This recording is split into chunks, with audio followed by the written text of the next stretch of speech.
Hello everyone and welcome back to Ashes Wednesday. I'm super excited because we have 9 Phoenixborn left from Ashes 1.0 that we have yet to open and play and explore. It's a brand new experience for me every time. And so there's a lot of cards. I stopped paying attention after Ren and Brennan. And there's a ton of cards that I have no idea what they do. We've also recently, they did an AMA over on the Ashes Reddit with Nick, and there were some big details revealed that we had no idea about that get me super excited. So 2 of those I want to tell you so that we're all on the same page. I heard about one of them. I would like to use these rules today. I would too. Okay. Yeah. So the first one is that Phoenixborn now tap to block. Good. So previously a Phoenixborn could block every attack if it was like 1 unit at a time.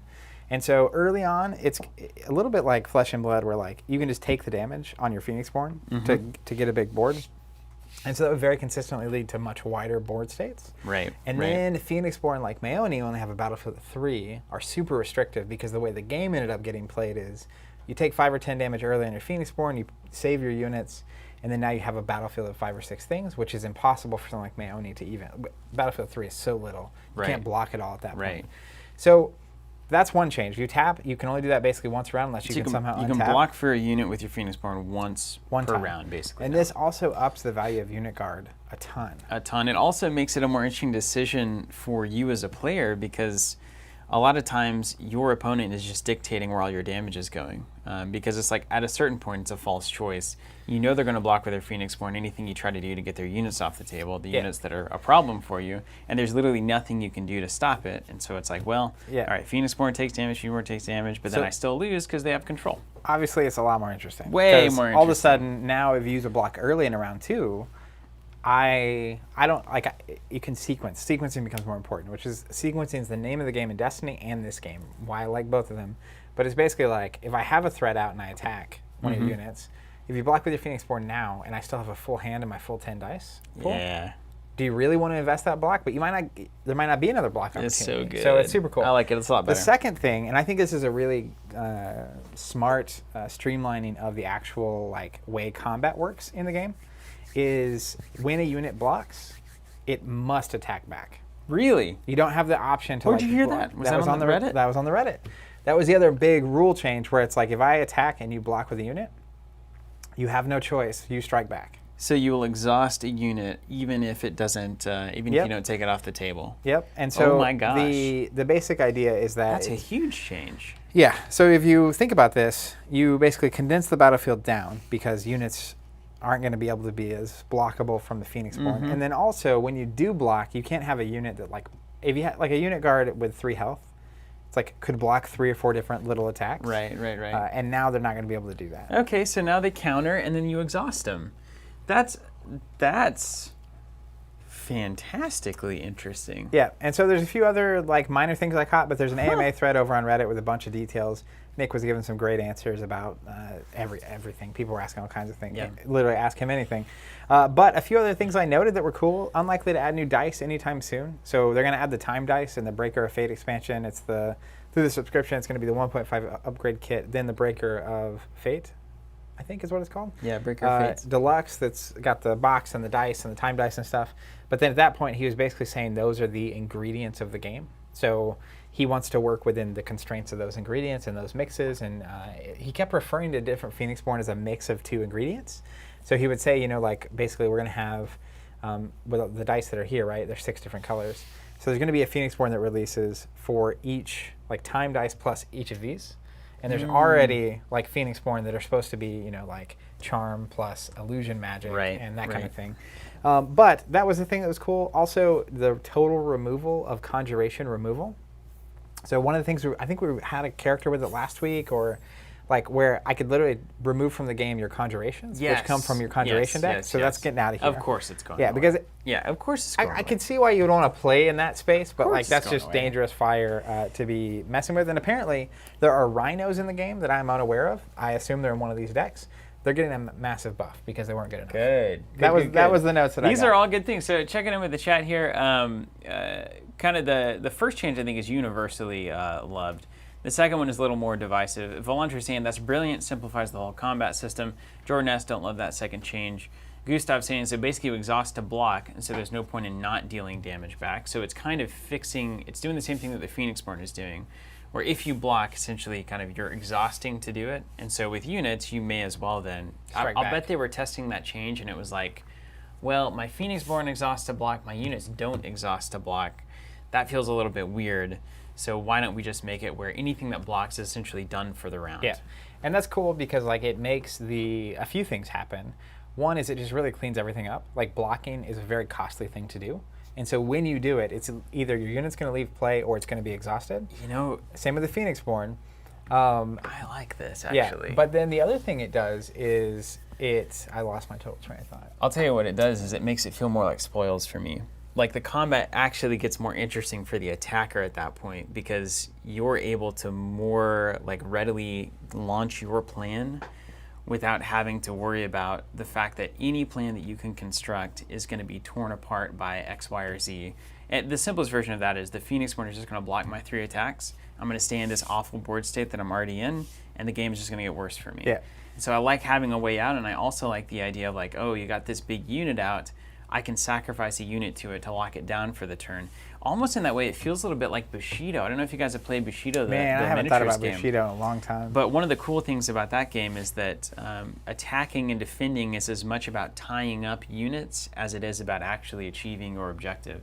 And so you can see how this change in Ashes also allows you to kind of play that game where you can have your smaller units that can go in and lock up the bigger blockers so that your bigger stuff can get through and either attack the Phoenixborn or take a troubling unit off the board. Jeremy's saying apparently, Nick, was the basic idea was that they're reworking everything to be more favorable for aggression, so it leads to, because they think it leads to more interesting decision trees. That's great. Yeah, and I think that's where it's basically like the more you make, the units you have in play and the way you choose to use them matter a lot. Yes. Yes. The better it goes. Now, my question on that is like if I attack a unit, do they have to?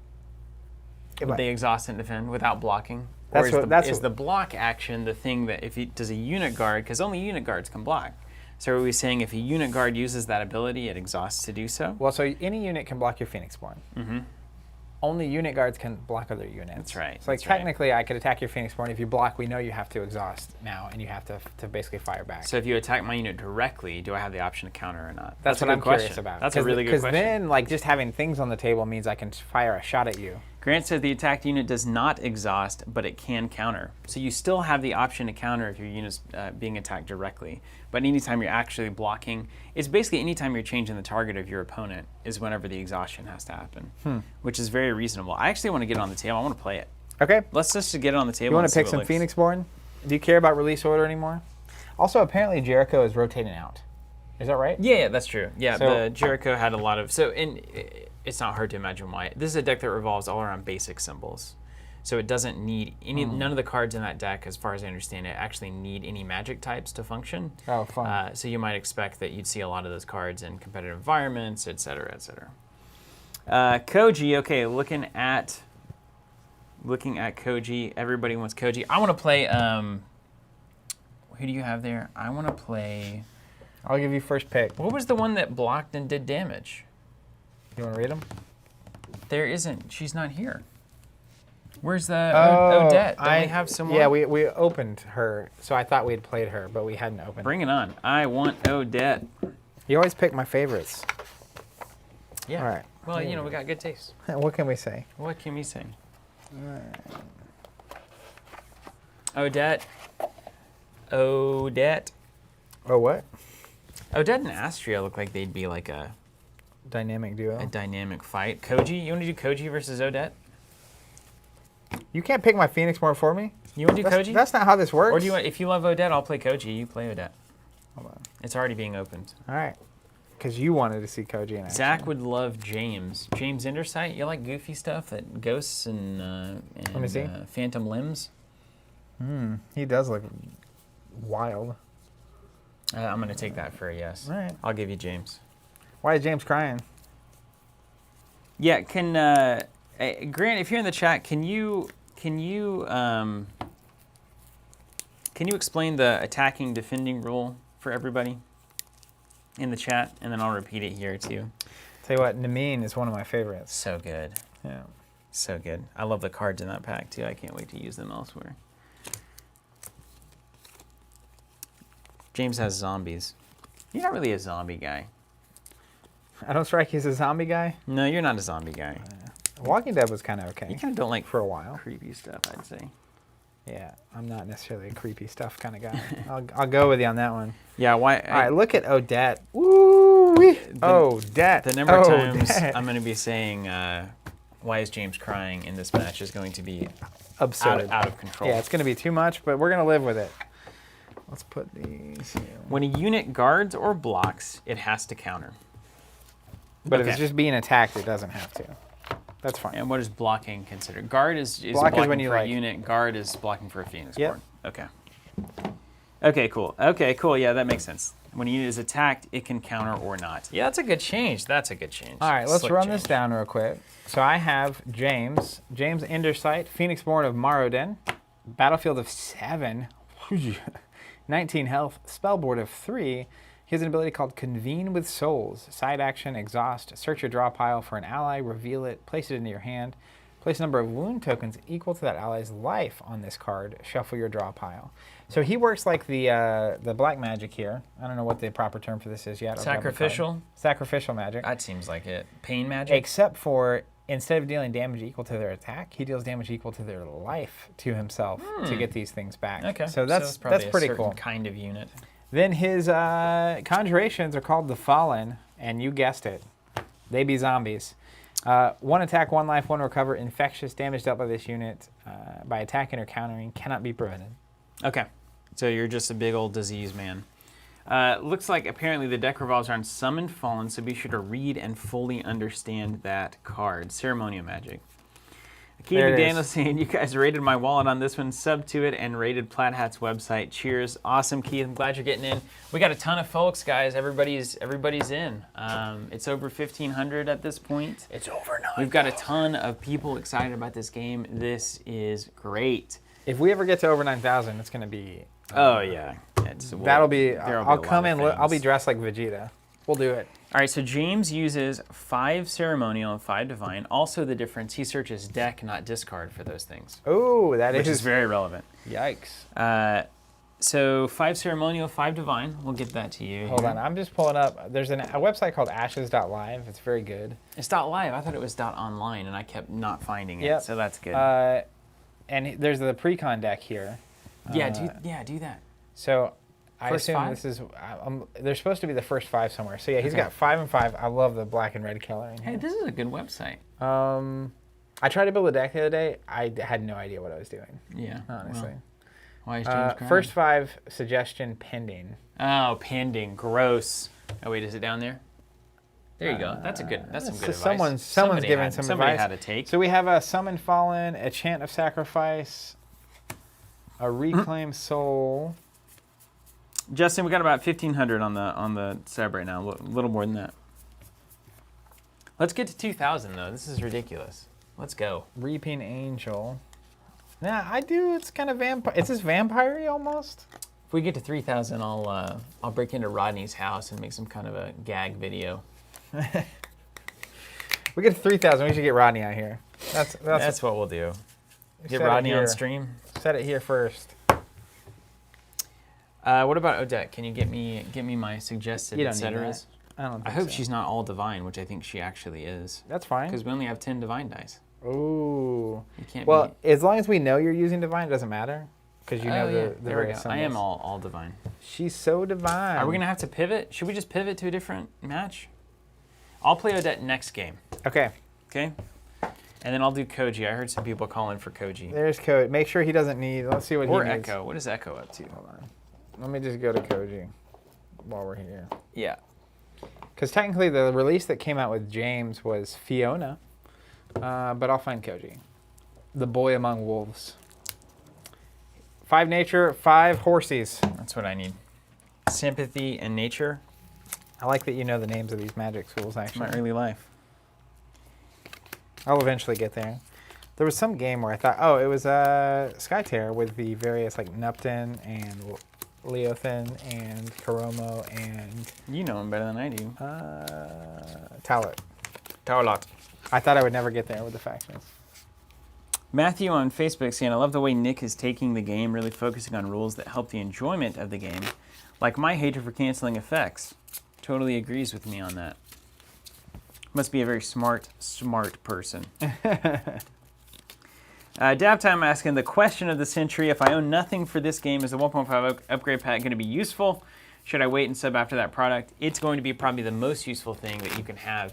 Imagine for a second if, choose any game of your liking that you haven't been playing. Let's say Flesh and Blood. If I said, hey, there's a $30 product that gets you over 30% of the entire card pool of this game in one fell swoop, would you do it? It's like Pretty good deal. It's the greatest way to increase your card pool imaginable.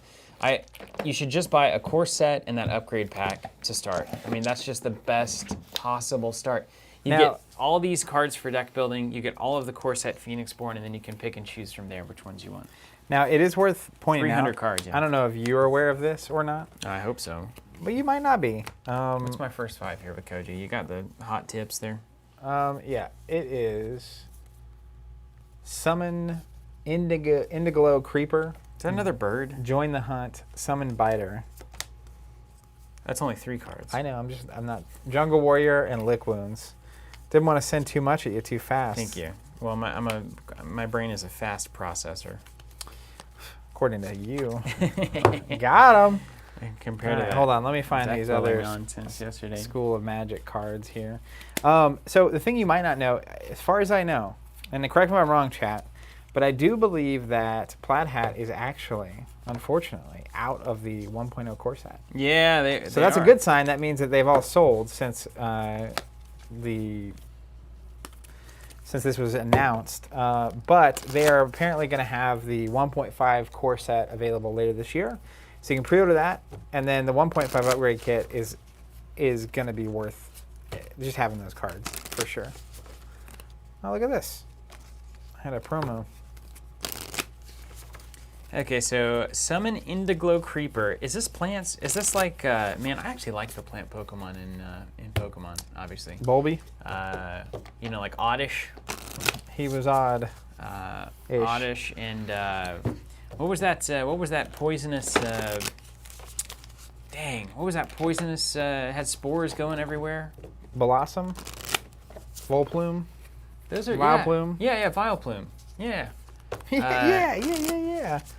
The one with the big purple hat, mushroom-looking hat. What was that? That's what I'm talking about. That's who you're talking about, right? Yeah. Mm-hmm. That's what I was thinking of. Hey, does Parasect? I absolutely loved Parasect, Grant. Does Odette over there have the School of Magic that I'm using this card? Oh, the Divine? So divine. Nope. I don't know even how you get those. They were in the deluxe box. Do you want to know what it does, though? I can tell you what it does. I like having the reference. You put it on your thing, and then it prevents 2 damage. Then it goes away at the end of the turn. It's a shield. That's it. Ooh, I've got Panthers. Maybe way more important now. Put that on a guard unit. Call it a day. Call it a day. Those glowfinches. Nightmares. I had nightmares about those birds. Yeah, nobody likes those birds.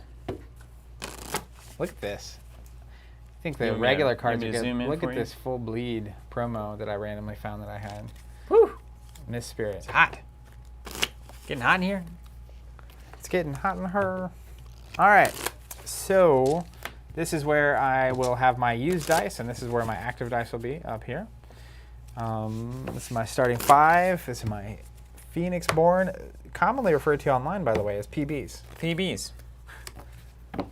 Phoenixborn is a long word to have to type. There's some sort of a PB&J reference, I'm sure, somewhere. Phoenixborn James is technically a PBJ. Why is James crying? Because he's a delicious sandwich. PB&J sounds delightful, right? I know. It always does, though, doesn't it? It's true. All right, I got my magic. I got my first 6, my first 5. I've got some plants and some jungle stuff. I'm supposed to really read this Summon Fallen card, by the way. Really read it. An action and a basic. Discard an ally from my hand or remove an ally in my discard pile from the game. If I do, place a Fallen Conjuration onto the battlefield. You can repeat this effect 1 additional time. Focus 1 when a Fallen Conjuration you control will receive damage. You can place an exhaustion token on the spell if you do prevent that damage. Okay, cool. So, basically, twice around, once I get this Summon Fallen focused, I can put a exhaustion on this instead of taking damage, which is nice. And to play a Fallen, I have to have an ally that I either discard or remove from my discard pile, which is how I'm like summoning them from the dead, right? Makes sense. Fallen does not exhaust. Does the card not have the exhaustion symbol on it? I think that's the key. It says you may place an exhaustion token on the spell. You may. What happens if you don't? If you do, you prevent the damage. So like when a Fallen gets damaged, I can exhaust one of these spells to prevent the damage. Okay, I see. Otherwise, can you summon them forever? No, you got to exhaust to summon, and then you can exhaust it. Well, you exhaust a summon, and you have to have an ally you either discard or remove from discard pile to do it. Right. You have to like. You got to make zombies. Yeah, you got it. Zombie factory. All right, you ready to roll? Let's do this. Summon Fallen does not exhaust. You just poop out a bunch of zombies.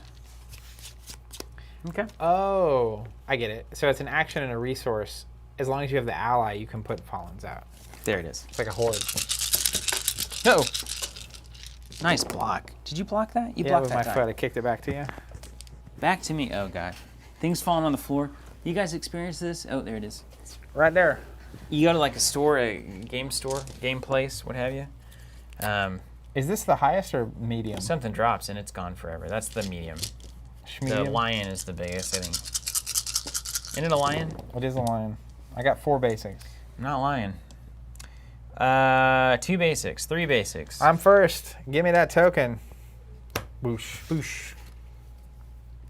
Okay, so I've got big horse and then some music.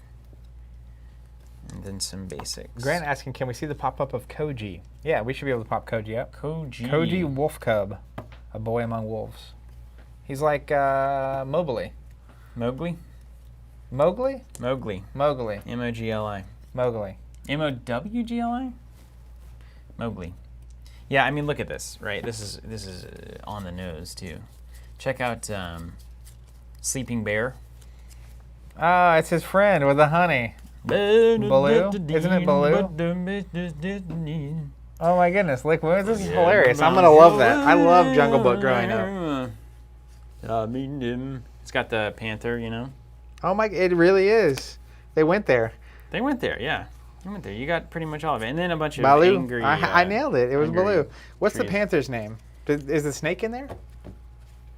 Isn't there a snake? There is a snake, but the creeper's kind of snaky. There's a wolf. Nope, not too on the nose. I don't think we have the snake there. The snake was the villain, so... Or the vultures. You don't have the vultures. Panther spirits, the creeper, brilliant thorn. It's a little bit. It's a bunch of plants also. Bagheera. Bagheera. Is the Bagheera? Bagheera. Bagheera. Man, what a show. Gosh, it was so good. Yep. I love it. Still is, I guess. You're first. Hit me. All right, X-Wing players. So you can do stuff with corpses. I can place a status token on a card. That's Koji's ability. Would run those silver snakes very well. Place a status token. Steve, on with the target questions, the real questions, will there be a revision of the Arcane token set for Ashes Reborn? It does look like we will need more status tokens, yes. We're going to reprint those. We've got some more coming in on the Arcane token front, and then whenever we do get closer to Ashes Reborn and we can actually see how many status tokens are reasonable, we'll release like a side pack of status tokens. So if you have currently bought the set, previously bought the set, or interested in buying the set, you can do that now. And then we'll put like a standard, probably like a 10 to 15 status token pack if it's needed. Separate, run that for a while, and then combine everything and make it happen. Fascinating. And it would impact price, yeah. What's up, Blake? I'm excited to start playing Ashes now that I'm signed up. However, it seemed like the last week you were a little frustrated with some of the mechanics. Is there anything you hope gets improved? There's already been a lot of improvements. We learned in the AMA with Nick. I think... that Go ahead. the triggered abilities are changing. I saw an example of Chant of Revenge that is now place a status token on it. It can have a max of 1. Use it as a side action. I was on the Plaid Hat podcast where Nick was talking about some things, and one of the things that's one of the things that's been happening is actually there's now a wealth of side actions, which is awesome because what they're finding is that you have situations where a lot of times you have more side actions than you can use given the main actions that you can take. So you have to start being very interested in the side actions you're actually wanting to use on your turn, which previously it was like meditate or pass a lot of the time. So it's nice to see a lot of those side actions coming in and actually being valuable in the game. And I think it makes your ability to basically spread out your actions even more valuable, right? Because it's like knowing that it's kind of a resource where if you have enough good side actions around, then you want to be able to, you could attack with all your units at once, but like spreading them out means you get 4 more side actions. And the more valuable that gets, and the more choices you have there, it's just going to make for more interesting sequencing and gameplay. All right, you're not wrong. Well, let's just start here. Old James. Convene with souls. Side action. Exhaust him. Search my draw pile for an ally, reveal it, and place it into my hand. Okay. Then place a number of wounds equal to that ally's life value on this card. Don't you love tutor effects? Yeah, it's fine. I'm looking for low life values. I just need someone to send to the grave. You should probably have plenty in there. Oh my. That's the guy. Gustav asking a good question here too. Like, can we combine any orders with a subscription send out? We're not set up to do that. The system is built in a way that it is very much separate from any other processing and any other a la carte orders that are happening. So we're not able to do that right now. We've been looking at like ways to integrate that technologically where that's possible. But if you're in that situation, especially if you're overseas and you're waiting on the arcane token set, it's probably worth waiting. I probably shouldn't say that just because get the revenue. But I do get the sense that there's going to be a lot more status tokens happening in the future of the game. So once we can really appreciate what that is, I imagine we're going to add more into the set and raise the price a little bit to accommodate. 1.5 upgrade kit will come with a new rulebook. I'm not sure. Probably, and I know that they said in the podcast that they'll release it for free online before anything, probably by the end of this month or next month. So it'll be everywhere you need it. Did you find something? I'm getting a Rising Horde. It seems accurate. Action 2 Knifeys. When this unit is destroyed, place 2 Fallen Conjurations onto your battlefield. Took 1. Then I'm going to play the Rising Horde. Action 2 Knifeys. When he's destroyed, inexhaustible, I'm going to get 2 Fallen. That's pretty cool. I don't hate that at all. I'm the king of the dead. I'm the king of the dead, and I'm the king of the jungle. That's right. You control it. It's not attacking it. To the type of unit that you control. Yeah, nice. All right, let's start out with me. I'll do Summon Indiglow Creeper here. It's going to be a main action. No, just the main action. That's right. That's all I need. And then side action. And I'm going to find out what that does. Yeah, me too. Later. Believe me, I'm not aware. I think I've got all the dice that I need for this. Honestly, I don't see a lot of big dice needs. Big dice needs. So yeah, passing it over to you. Okay. I'm going to take an action to play Summon Fallen. Cost me an action. Let's see if I have any side actions.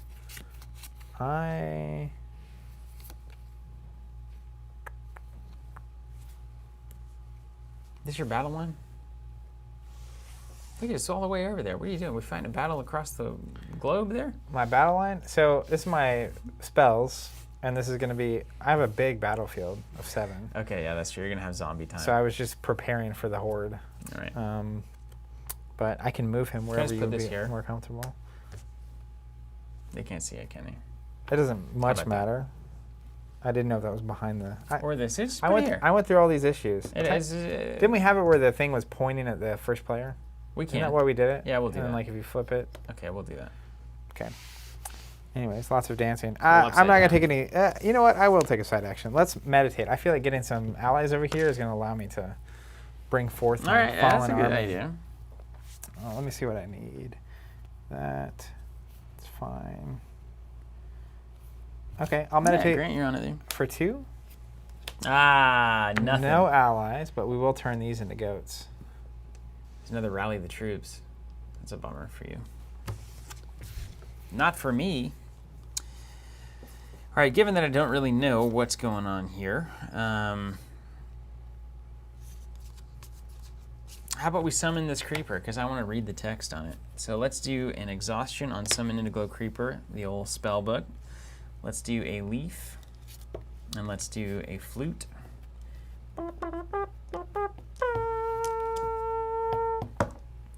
Yep. They stay in the game. And then let's place a creeper. That's my deck. Creeper on the battlefield. Creeper. 1/9. Look at that. Beautiful. He's cute. He's like a lizard tree. Attack 2, life 1, recover 0 on the Indiglow Creeper. It's a conjuration. When it's destroyed, place a luminous seedling conjuration onto my battlefield. And then fade, destroy this unit at the end of the round. So it's going to turn into a luminous seedling, which is a 0 attack, 2 life. This is like the, oh my gosh, you know what's happening. It's like the Metapod to Butterfree kind of situation. Yep. Blossom, remove 2 status tokens, destroy it, place up to 2 Brilliant Thorn conjurations. And those are 3 attack, 2 life, destroy, place a status on a unit, destroyed at the end of the round. So these are going to keep getting evolved, and then they go here, and then they die, and then they come back. So it's like a forever growth situation. The Circle of Life. Wait, somebody said I understand now why you said I should be singing that. It's the circle. So yeah, and otherwise you destroy it, I get a seed, so, you know, bring it on. All right. Maybe it'll destroy itself. That's, Michael, that is awesome. Never late to the party. With you. Hoo-hoo. I, too, was a Grammy-nominated singer. Am I right? In case you didn't know. All right. Let's play a Chant of Sacrifice. Cost me a knife and an angel. Are you an angel? Are you an angel? Anyways, it's a ready spell. After a player has declared blockers, I can place an exhaustion on this spell to destroy a unit I control. If I do, for the remainder of the turn, a target unit I control gets +2 to its attack value or gains one of the following.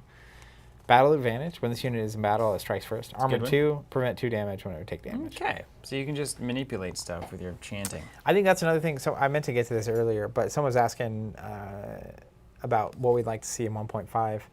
Like, if I look at Chant of Sacrifice, it's fine, but, like, that's a lot of text. It's too much. That is a whole lot of text. So Colby was talking about the cast, too. Yeah, and it's floating information, too, right? So, like, when it's destroyed, I give something this for the end of the round, either +2 damage or battle advantage, or prevent 2 or battle advantage. So, like, the more you have to remember in between all this stuff, the harder it is to maintain mind presence over the board state.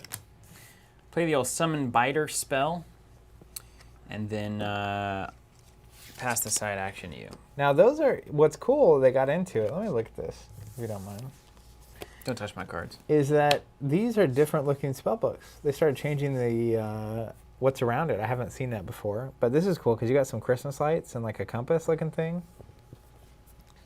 Christmas lights? Doesn't that look like that's a Christmas light? It does, actually, yeah. And this little purple, isn't that Christmas lights? It does, yeah. I don't think that's what's in the jungle, but maybe it's a potion or something. Looks like Christmas lights. That's all I'm saying. That's all I'm saying. That's all I'm saying. Why is James crying? That's all I'm saying. That's all I'm saying. Okay. Cool. All right. No. So you can prevent damage to a Rising Horde by exhausting that spell book. That's true, right?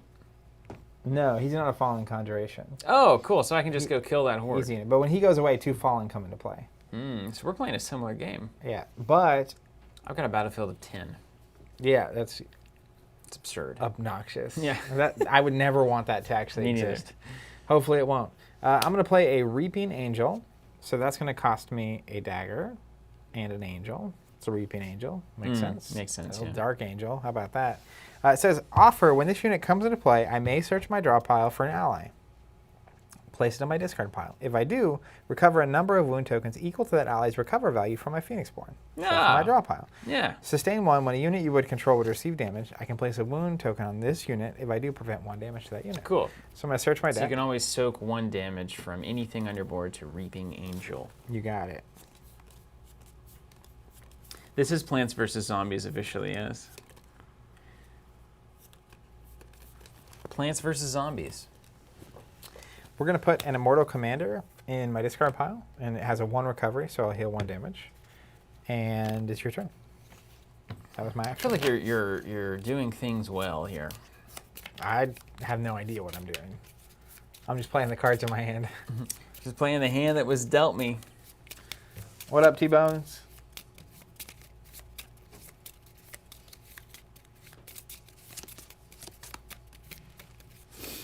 You know,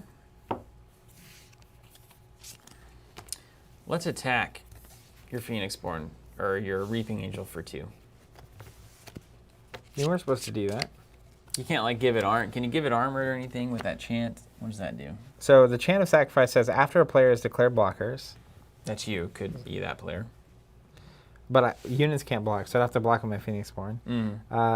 I can place an exhaustion here to destroy a unit I control. If I do, for the remainder of the turn, a target unit I control gets +2 attack or gains battle advantage, which means they strike first, or armored 2, which means they prevent 2 damage. So like you could destroy the Rising Horde to give armored 2 to your Reaping Angel. But to do that, I'd have to block. It just says after blockers are declared, right? You can declare 0 blockers, yeah? I don't think that's me declaring block. That can't be the way it works, right? Yeah, that's just a framework, right? It's just the same as like declare attackers, declare blockers, resolve damage, etc. So if no one blocks, that's definitely what I want to do. Yeah, that's definitely true. Yeah, Okay, the Almighty Game Genie. Apparently, we are joined by the Almighty Game Genie. Hey, Welcome. I had some good times with the Game Genie back in the day, man. Good times. I don't know what that means. Breaking games wide open. Making them beatable for my ineffective self. My ineffective. Hey, I love seeing this. Jam Scott says, Team Covenant, I'm so glad you guys were involved in getting Ashes back. I fell in love with this game 5 years ago, and I can't wait to get back into it again. Aaron Clark says, TC, I miss you guys so much. Work isn't allowing me to watch as many these days, but I still love everything Hey, thanks, you're doing. Aaron. Thanks for checking in, Yeah, guys. we miss seeing your name. We like reading the comments that are praising us and ignoring the ones that are Always are not favorable. Okay, so you're attacking here. Yeah. Now, the way it works now, because you're attacking here, if this is if I allow it, I don't have to strike back. That's right. But if I block with something, I'd obviously have to do that whole thing. If you have the unit guard, if you do the Phoenix. So let's do this. Chant of Sacrifice. Are you declaring blockers? I'm going to not block. 0 blockers. Okay. Nah blockers. After a player's declared blockers, I can place an exhaustion token here. Okay, done. This is another new thing that they've cleaned up in the rule set. You resolve top to bottom as much as possible.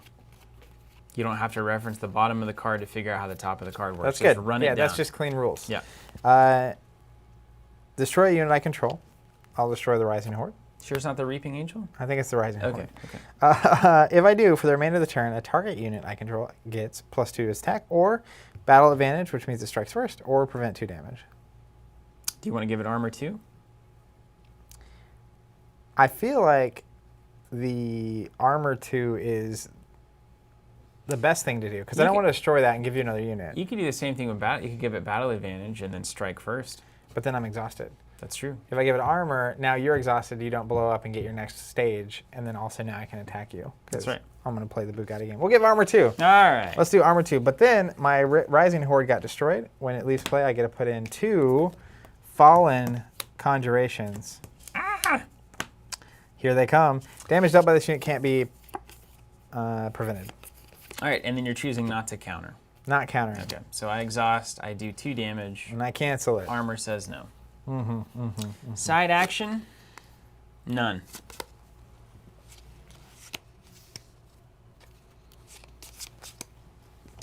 Look at that, just like that, zombies. Oh.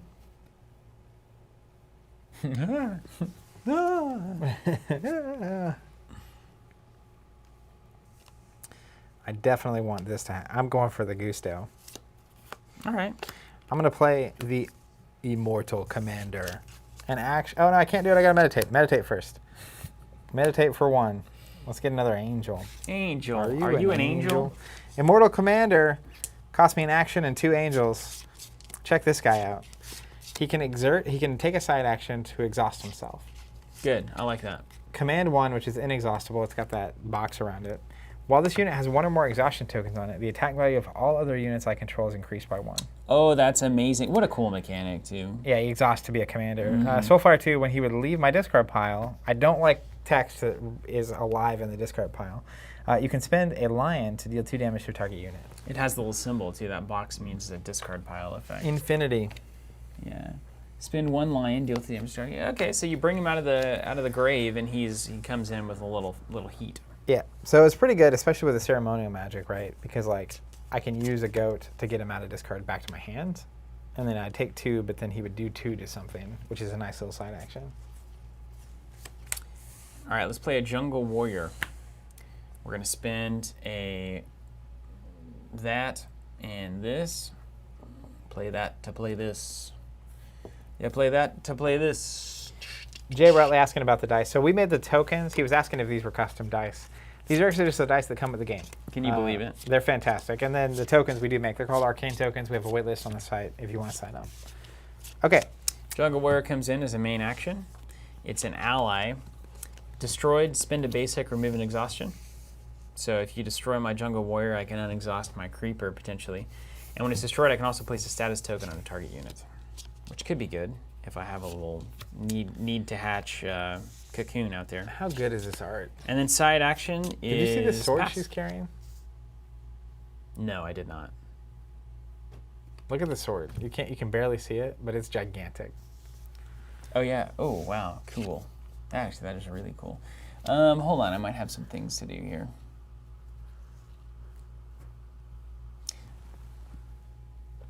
Anything happen if this guy leaves? That's just allies, right? Yep. Obviously, zombies can't kill and create more zombies.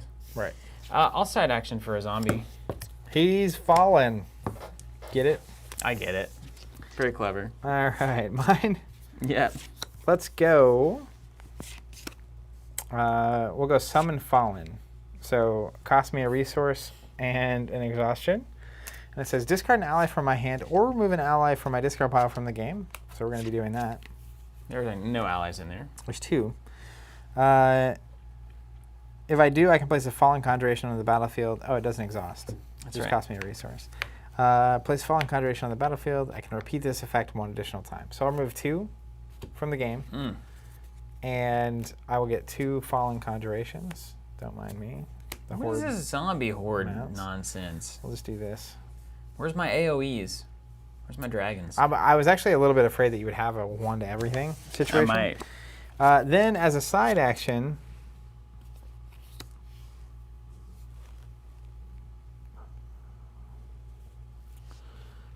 I'm going to go ahead and exert.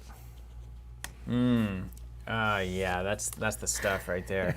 You see what I'm setting up? Yeah, The horde rises. that's good. That's good stuff. The peak of Game of Thrones was that episode. Mm-hmm. Jon Snow's on the boat, and Night King does this. All downhill from there, baby.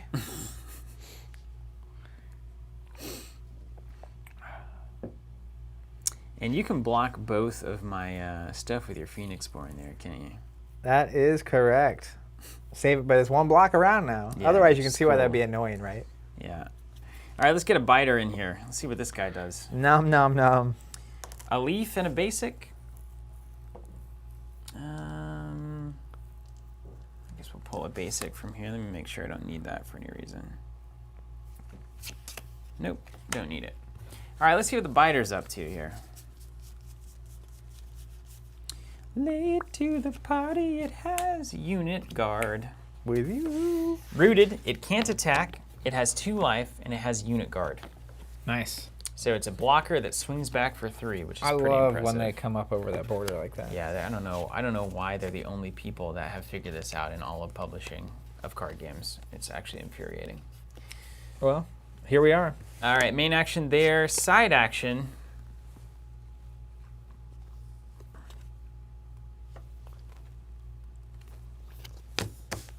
None.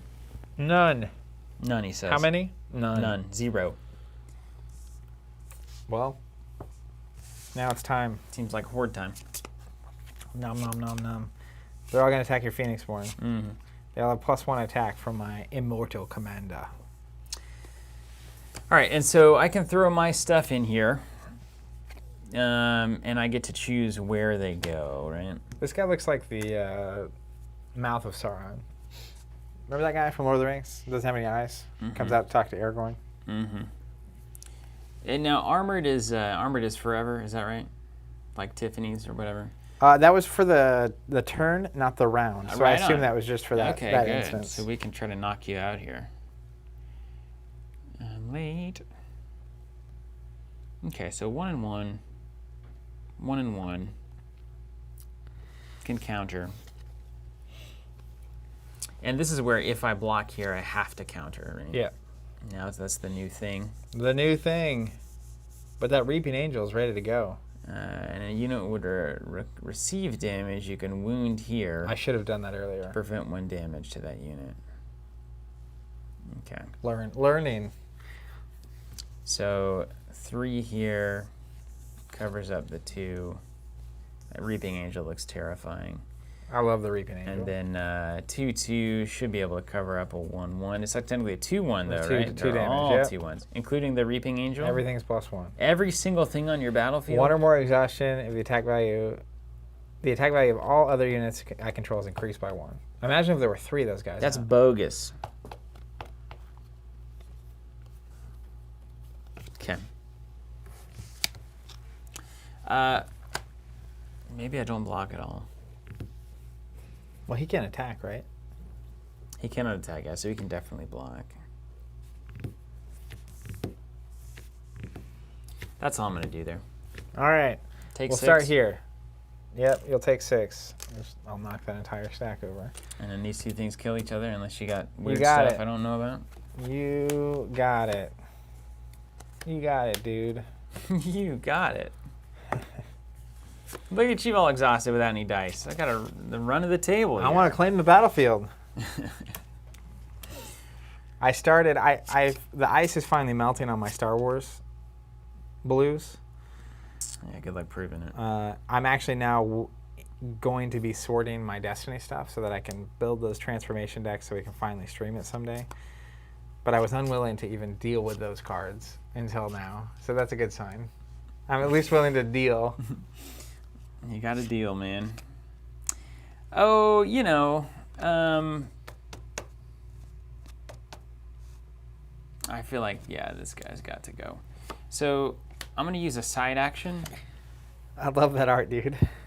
I don't know what this guy does, but I'm going to like it. That's his signature card. I'm going to use 2 basics. Lick Wounds. It really is Jungle Book, is it not? Yeah.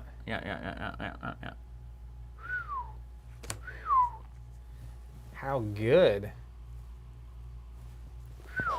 I've never seen that. That's the action, side action, or link. So you have to spend both to play this card? I think it's either or. Oh, it's an or statement, Yeah, not an and statement. I think it's an or statement. We looked at that last time. Well, programming lingo. Yeah, I think it's an or statement. What's this magic do? Sympathy magic, you can draw a card and then place one on the bottom, top or bottom of your Blue card pile. filtering. Got it. All right, so I'll play Lick Wounds as the spell. Remove 2 wounds and 1 exhaustion from a target unit. Boo. Or Phoenixborn.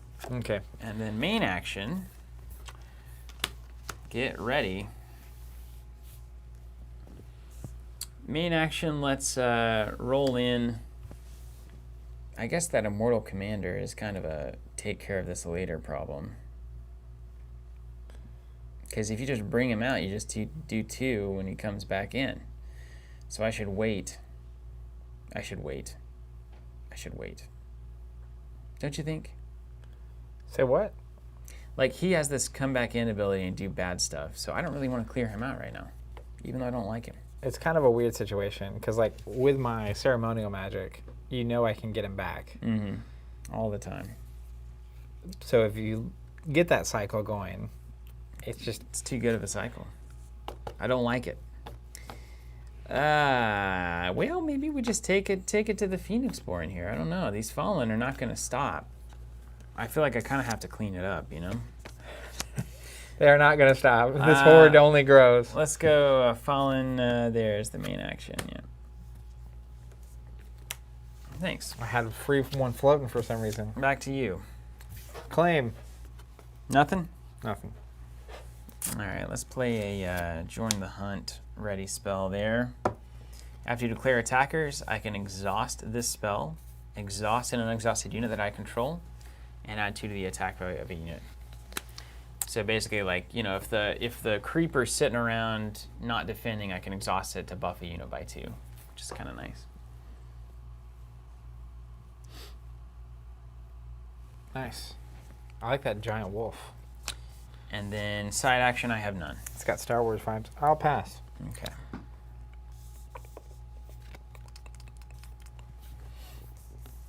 Two damage.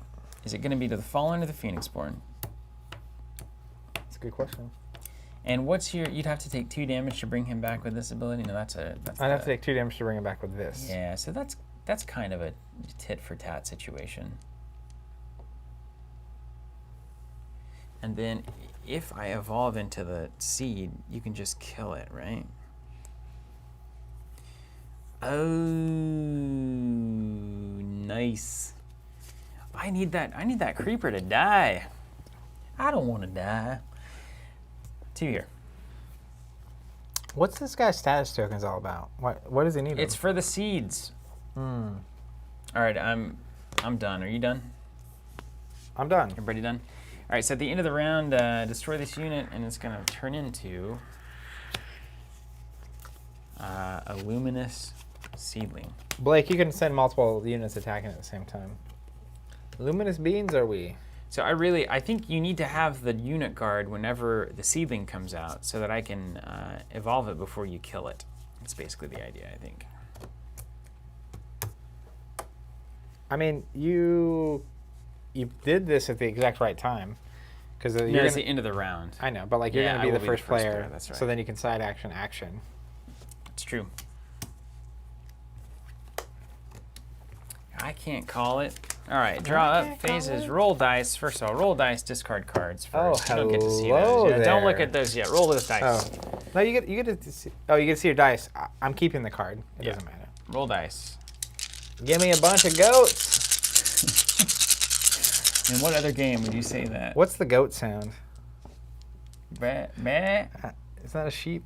I don't know. A sheep is basically a goat with a coat on. A coated goat? Goat with a coat. A goat with a coat. That's sounds like a children's book. Yeah. Goat with a coat. All Okay, right. and then draw 5. Stop all the hey kid, stop all the downloading.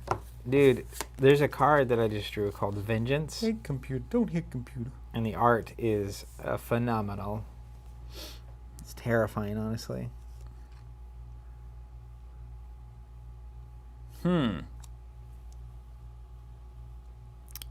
Oh.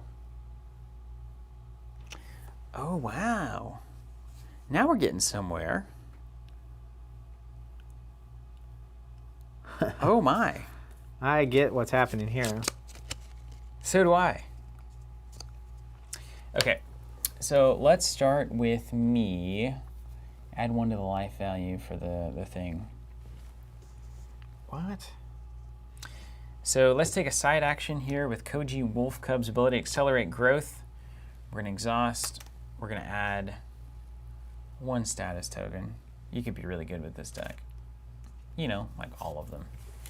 And then main action, I'm going to summon a Biter. It's going to cost me a leaf and a basic. I'll do that there. And then the Biter's coming out. I'm coming out. Brian says goats literally scream. They do, yeah. They do, Actually that's right. do. I remembered that when he said it. Stand on top of cars as well, according to my dad. Not from first-hand experience? That was before my time. Oh, so you only get to place 1 seed on that. Yeah. That's tough to pull off. Well, if the Juggle Warrior dies, I put a status token on something.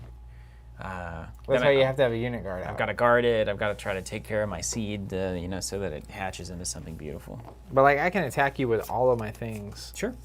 That 1 unit, right? If you want to do that, yeah. I mean, if you want to But tap your board down. you could still stop me because you can block here and here. So, and these only do 1, so I'd have to like exhaust here, and then if there's 2, it's not enough. Which I think is kind of the point, right? It's like, if you want to spend all of that on this little seed, be my guest. Be my guest, be my guest. Put my service to the test. Interesting.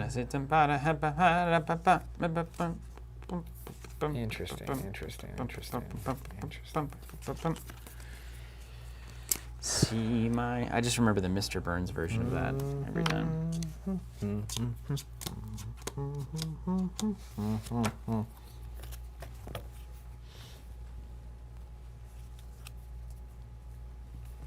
Interesting. I mean, Well- need another row. I know what I should be doing. I get now how this is supposed to work. But And I I've just seen my mistakes. Don't know if I can. All right, let's do my Convene with Souls on James. Why is James crying? Search my deck. Let's get a Rising Horde. Rise on. They give me so many Fallen. Made from real gorilla chest. That's right. 2 when they leave play, 1 when they leave the discard. It's just so good. Okay. And then I'll play him, and he's going to cost me an action and 2 knifeys. So we'll do this, and I will. It's your turn. You will. It's my turn. That's right. Remix. If you will it, it is no dream, man.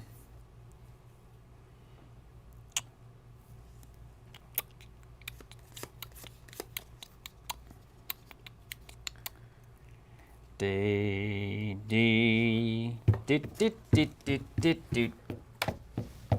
Chant of Sacrifice is a real pain, you know? John Tiger says, hey, I played a game called Netrunner for the first time this Friday. Have any of you guys ever heard of it? It was incredible. Yes. All-time favorites. You trolling me? Oh, yeah. And then he takes 1. Why is James crying? Because he got a Rising Horde. How cool. I understand. Okay, let's go summon Biter. More biters coming in. Get yourself ready.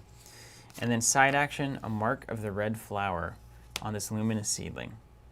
So I can take a side action and spend a medium die of any of my classes to give it a status token. And then I can Fire Mastery, exhaust this, remove status tokens, deal 3 to a target unit. It's fantastic. That's a lot going on, but I'll trust you. You don't know any of it. You don't know me? Come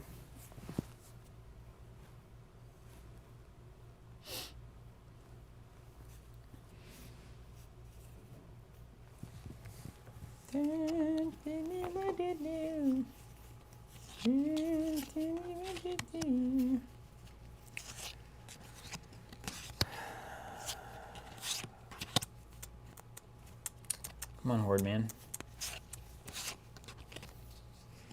What to do? I know what I want to do.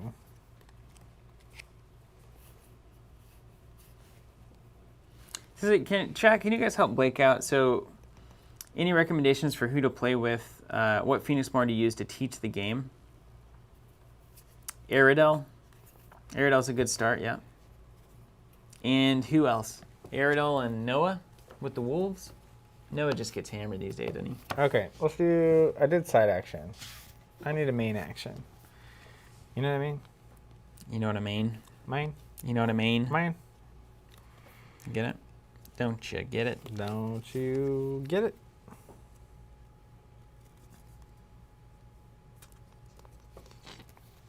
I will pass my main action. Oh my gosh.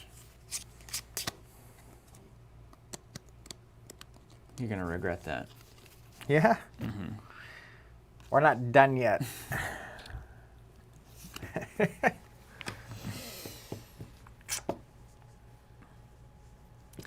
Let's summon a Biter.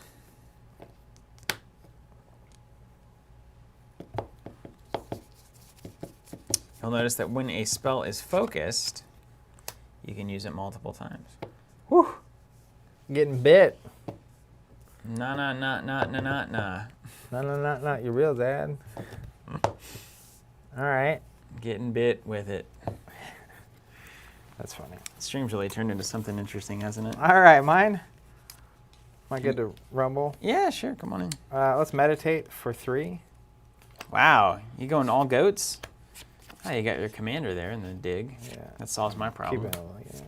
Well, it doesn't because I have these. Yeah, check out Rodney's Watch It Play video, too. It specifically doesn't solve your problem because I got that going on. Goats. He's got goats. I'm going to play the Grave Knight, Action, Goat, Angel, Basic. He's a 3/3/2. And when he's in battle, it deals damage for other units without battle advantage dealer damage. He also has Smite 1. After he destroys a unit by attacking or countering, he can remove a wound token from my Phoenixborn. Do you have anything currently on the board that would would soak. What was that thing that soaked damage? It This prevented 1 damage. prevents 2. What was the other one? That's the armored one. Wasn't there something on the board that said you can exhaust it to take 1 damage? That was the. It's now gone. Reaping Angel. Reaping Angel is gone. Yep. And this is only whenever attacks are happening because Yep. it's after blockers. Mm-hmm. Okay. Get ready to get blown up. I'm ready. So I'm going to use the Mark of the Red Flower. I'm going to take a side action and spend a die to place a status token on the attached unit. Okay. Then, Fire Mastery. Remove 2 status tokens from this unit. Exhaust it. No, I don't even exhaust it. It's just a main action. Oh my gosh, it's so good. Main action. Remove 2 status. If you do, deal 3 damage to target unit. I can only use this ability during my turn. This one. Why is Zach crying? He just got dunked on, but you just lost your status tokens, bro. That's right. I don't need to evolve anything. You will. You will. What a, it's a strange, ominous. Yeah, but you will. But You will have to evolve something, you idiot. All right, let's play Law of Repentance. It's a side Ooh, action. that's the art I'm looking for right I'm going to there. spend an angel. When it comes into play, if I control an ally, I do. Remove 2 wound tokens from my Phoenixborn. When a player would place 1 or more dice in their active pool from their exhausted pool, deal a damage to that player's Phoenixborn. Okay. Inexhaustible, this card cannot be discarded from my spell board when I meditate. Fleeting, discard this card at the end of the round. Oh. So it's just a remove 2 kind of situation, and then Well, it's remove 2, and you can't put dice from here to here. I wouldn't dream of it. I might have cards that allow you to do that as a cost. Whoa, really? That'd be interesting. Oh, I still have a main. You got a main. Mine? Can bring that Grave Knight back in. Cards in hand. Cards in hand. 3.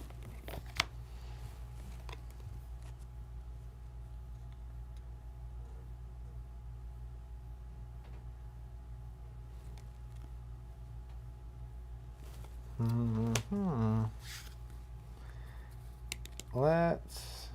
I don't think, does Red Flower exhaust? It doesn't say it, right? Isn't this the exhaustion symbol? Which one is the exhaustion symbol? It's this thing. This doesn't have it. Fire Mastery doesn't have it, right? It just has a main action symbol. Am I going crazy? Why am I exhausting my mark? Let's go... Oh, I would technically still have a main action. Oh, man. Hold on, before you do anything, let me just do something. Would you? Didn't you use Blossom? Or did you use Fire It's Master? not a main action. It's crazy. It's just the symbol there. When can you do that? That just says, what is that? Main That's an action symbol? exhaustion. Is that the exhaustion symbol? Yeah. Okay. But what kind of action is that? It's not one. That's the crazy thing. No What? action at all. You just exhaust it during your turn to do it. Okay. So I would still have a main action. I thought that was the exhaustion symbol. Got a little too spooky. Then for the actual main action, I'll use the old Hunt Master. What do I pay? A frog and what else? Frog, a music note, and a basic. Okay. That's right. Have my symbols mixed up. Huh. Whew, that's cool. Can't allow that. Mine? Yeah. Reclaim Soul, an action and 2 knives. So I'll spend 2 goats. Choose a target unit. That Okay. one. That This unit deals damage equal to its attack value to itself. Won't kill it. What? I won't do that then. We'll do one of these things. 3 to itself. The owner of that unit selects a number of dice in their exhausted pool up to that unit's recover value. 0. And gets to roll that many dice back into their pool. But 0. you got 0. Why is Stephen crying? Because he got 0. Okay. All right. All right. How many health you got? All right. 60. I only need to do 10. That's right. Can't do it this turn. You only need to do 10. What's this panther look like? Okay. Okay. Let's have this Hunt Master attack before it's too late. I'm going to attack the Immortal Commander. When I do attack, I can place a Panther Spirit into play. Oof. And it joins me. It's a 1/1, so it's currently a 3 damage coming in. That's cool. Wow. Not my real dad. How much damage? You got 3 coming in 2 separate packets? 2 separate That's packets. actually important. It is important. Would armored Block all of it. block all of it? Yes. All right, well, after a player is declared blockers, I'll declare none. I can place an exhaustion token on this spell and destroy a unit I control, so let's get rid of the Rising Horde A classic Horde. to get 2 fallen. Classic Horde move. And then I will give him Armored 2. He did it. Nailed it. Oh, I love that Hunt Master, though. Very good. That's so cool. All right. Mine. Yeah. Mine. Moin. Moira. Side action. We'll exhaust here. Mm-hmm. And then I will swing with 2 fallen at your Phoenixborn. Okay.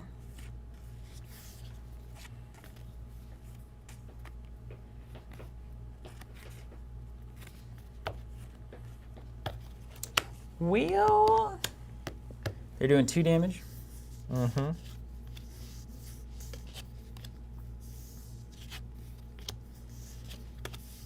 Let's do this. Cover that guy up. And then let's do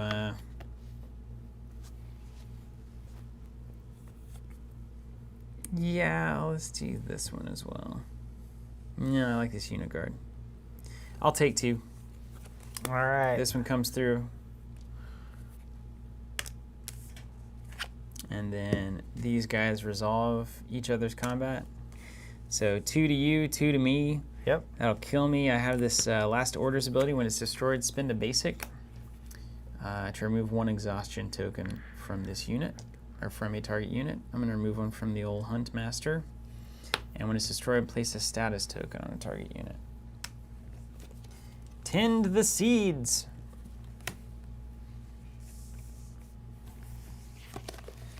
Okay. That was my turn. It was your turn. And what a turn it was. Indeedy do.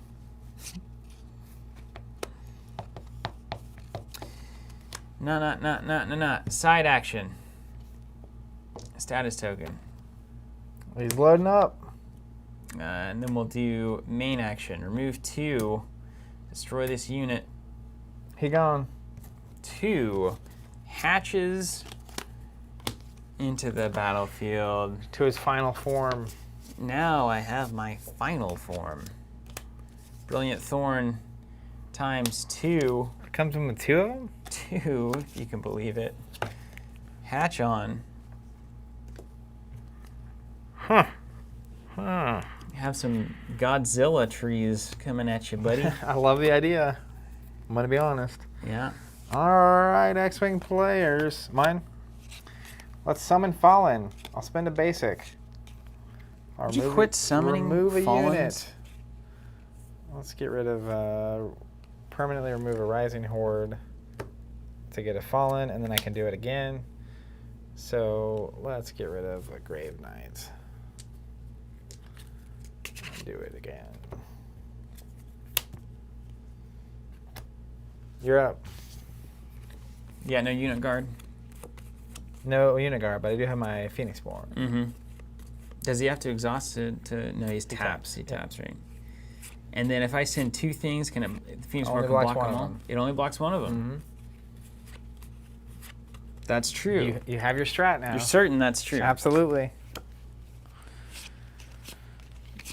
Oh, right. Yeah, you guys are right. Yeah, Mark was exhausted. I forget. Stuff turns off in this game. Let's see. So we're going to have to undo. What happened?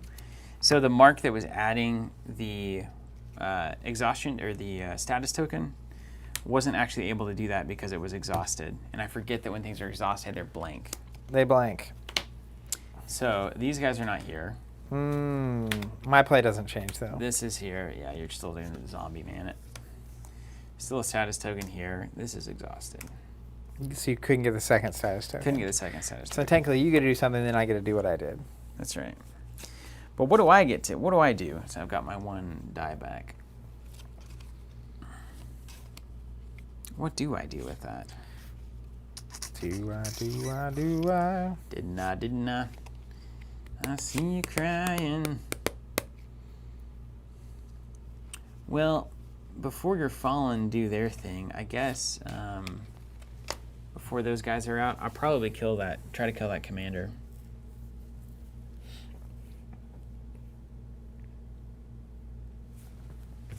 This is a good question.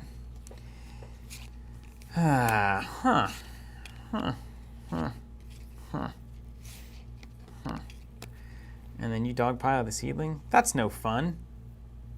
Oh, here's what I'll do. I'll just use the main action to attach another mark here. Then I can do that play next time. So then, bam. Then it's your turn. Fallens, yeah.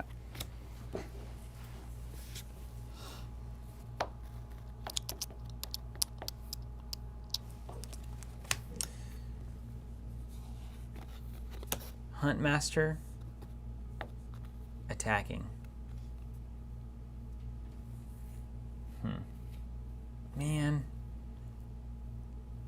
I'm just right behind. I'll do the same thing. Side action, spin the die, and then blow it up. Unfortunately, gotta waste those marks like that. Here come the thorns. Bum, bum, bum, bum. Dun, dun, dun, dun. Here come the thorns. Ba-da-da-da. All right. And back over to you. All right. Well, now is the time, as they say in show business. Let's go. 4 Fallen coming at your Phoenixborn. All in my Phoenixborn. You can block them all. Could block them all. It's true. They're gonna eat you up. Nom nom nom nom nom.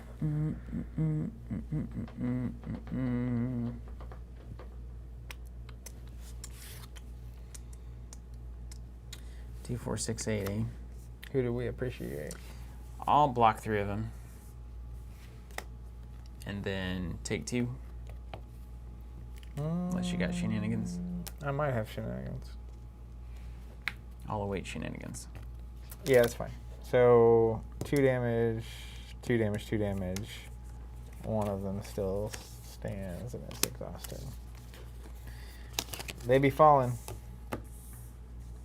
And then my side action, I will. This prevents 2 damage. Yeah, you can put it on something, yeah, to prevent 2, yeah. Keep your, No, I got a blocker. keep your commander out. I will pass. Okay. I have this cat. I can't forget it. Yes, you do.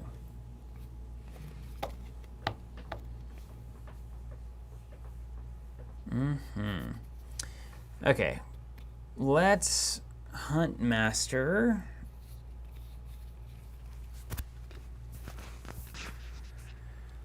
I think that's right. I'm just going to Huntmaster into your Phoenixborn, Okay. the old Panther Spirit. For 3. Now, technically, I think I can join the hunt here. After you declare attackers, you may place 1 exhaustion token on this spell to place 1 exhaustion token on an unexhausted unit that is not attacking. Okay, so I can't do that. Boom. 3 coming at you. You don't have to throw that in the attack.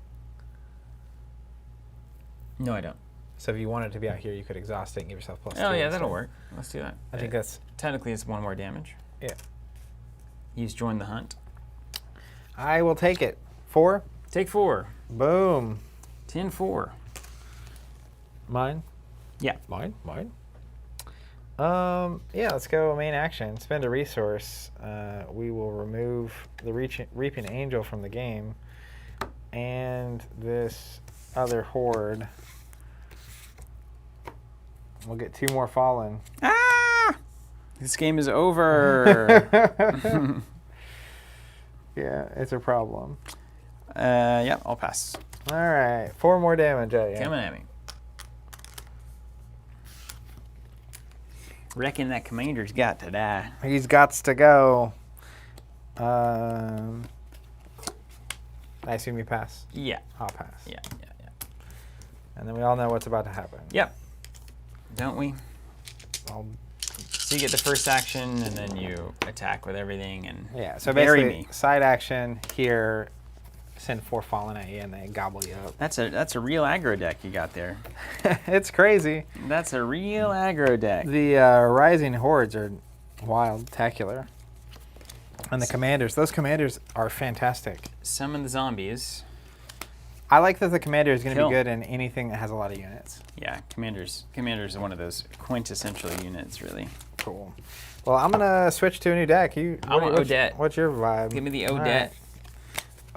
Odette. I handed it to you. I'm also going to get some more water and go to the bathroom. Wow. It's a full thing. It's like you're on an airplane. It's just you got to do it all at once if you're going to go. right, let It me is kind of like being on an airplane. Arrange these guys. And if chat wants to voice an opinion, I need someone that's not using these dice. No That's divine. left. No divine. No divinity. And Odette's a full 10. Woo! So divine. I like that a lot. Okay, so we'll do this here. We'll just put, oh wait, it's double-sided. Put this here. And then, let's see what Odette's up to. What's the top 5 for Odette? Start with 5.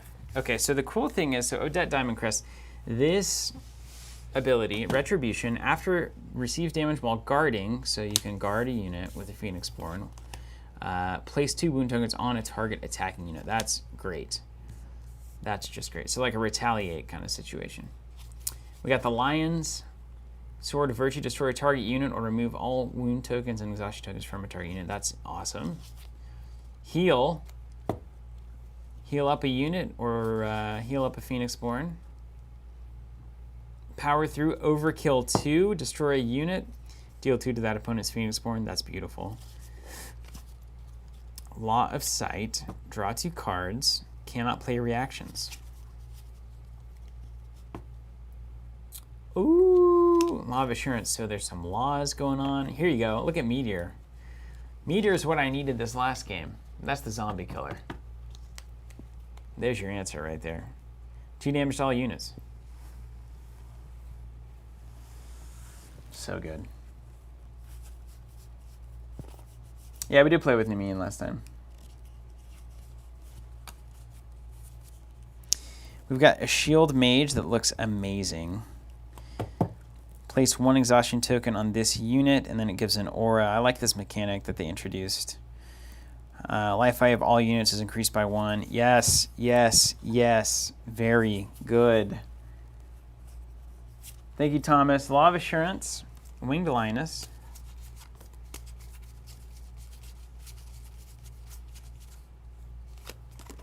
Okay. Law of Assurance, Winged Lioness, Emperor Lion, Holy Knight, Shield Mage. Yes, these are all the things I want to be playing. Every time. Give me all of it. How's everybody doing out there? You guys having a good day? What is it, Wednesday? Middle of the week? We're almost there.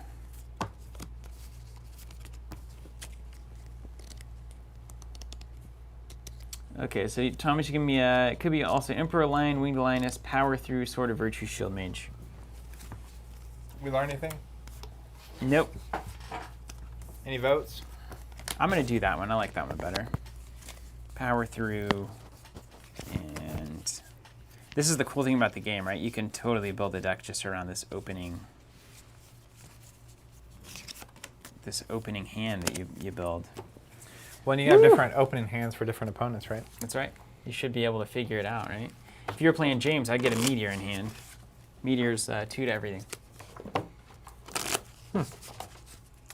Seems good. Wow, Jeremy, yeah, that's a bummer. Working IT for a school district. We start on Monday, so my day/week has been kind of insane.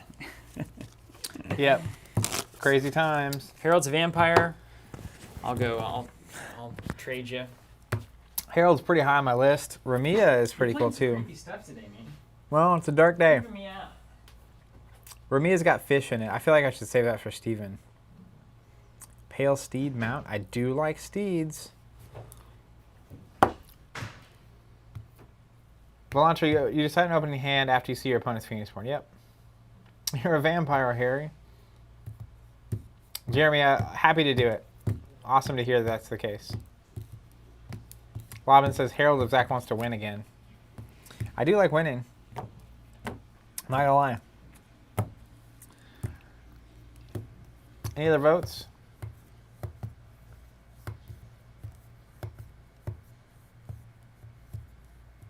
Volantra, that's so brilliant. Yeah, it is. It's a really clever thing. Drew says, sadly, no fish in her actual deck. That is sad. Let's go with Ramia. I've had enough undead for the day.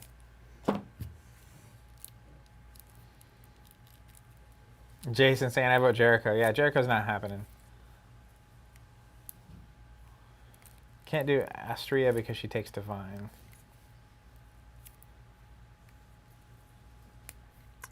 Yeah, I guess I need to look at Ramia to see if she does. If she takes any Divine, I hope not. Let's see what we get. Ooh, Ancestral Armies. Get out of here. Dark Presence. Summon Ghostly Mount. I like that. Summon Ancestor Spirit. What's the starting 5? Let me look for Ramia. James wasn't crying. James did not cry. Nope. No crying at all. Just James was bringing it to the house that game. I didn't go with Harold because I felt like I'd save the other half of my undead for next time. Next time? Only so many zombie things that can happen. But then I got Ghost instead. I had no idea. I thought it was pretty undead too. Summon Ghostly Mount. Got that. Ancestral Army. I love that. Resonance. Hollow. Ooh, creepy. Ooh. Here, check this out. Dark Presence. No basics. Who's Wow. laughing now?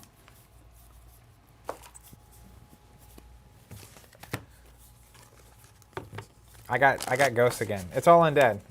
The game went all undead magic. That's what happens. You ever seen Mushishi No. anime? I haven't even seen the one that I'm supposed to see. You know what I'm talking about? The one. Name an anime that someone should see. Hold on. What's the most famous one? The really important one? Yep. It's beautiful. Something about a princess and a Mononoke. Oh no, yeah, I'm just that's kidding. absolutely Princess beautiful. Mononoke. But I've it's seen no, clips. it's the I'm talking about the one of the older ones. Iconic, man. Guys, help me here. Come on. Evangelion? No, keep going. It goes back. Bebop, It's Spirited a Away? movie. Akira, thank you. Akira, yes. Akira. I have seen Akira. Yes, you have. That was a good movie. Pretty amazing, right?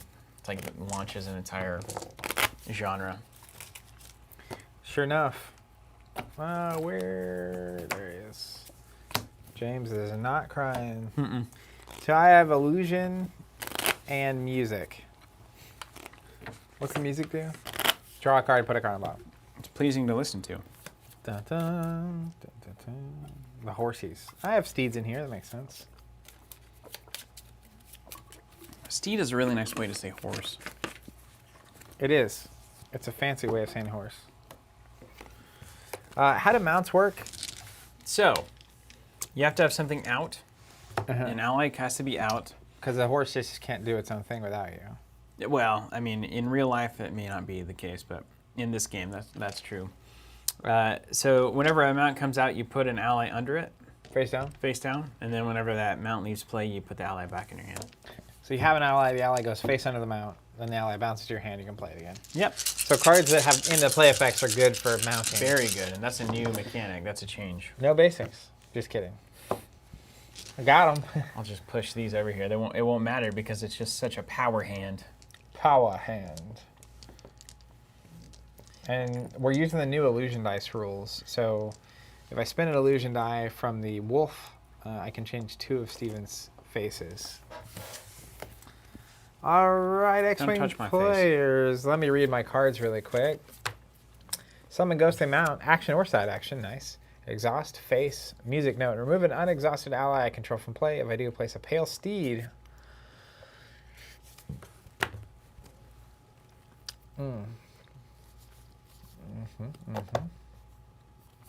Okay, Ancestral Army, Dauntless. Oh. Rumbadillo. Tom Bombadillo. Ah, he's cool.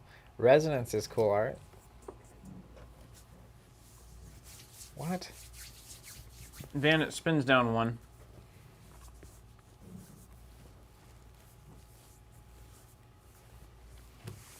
Nick said specifically on the podcast.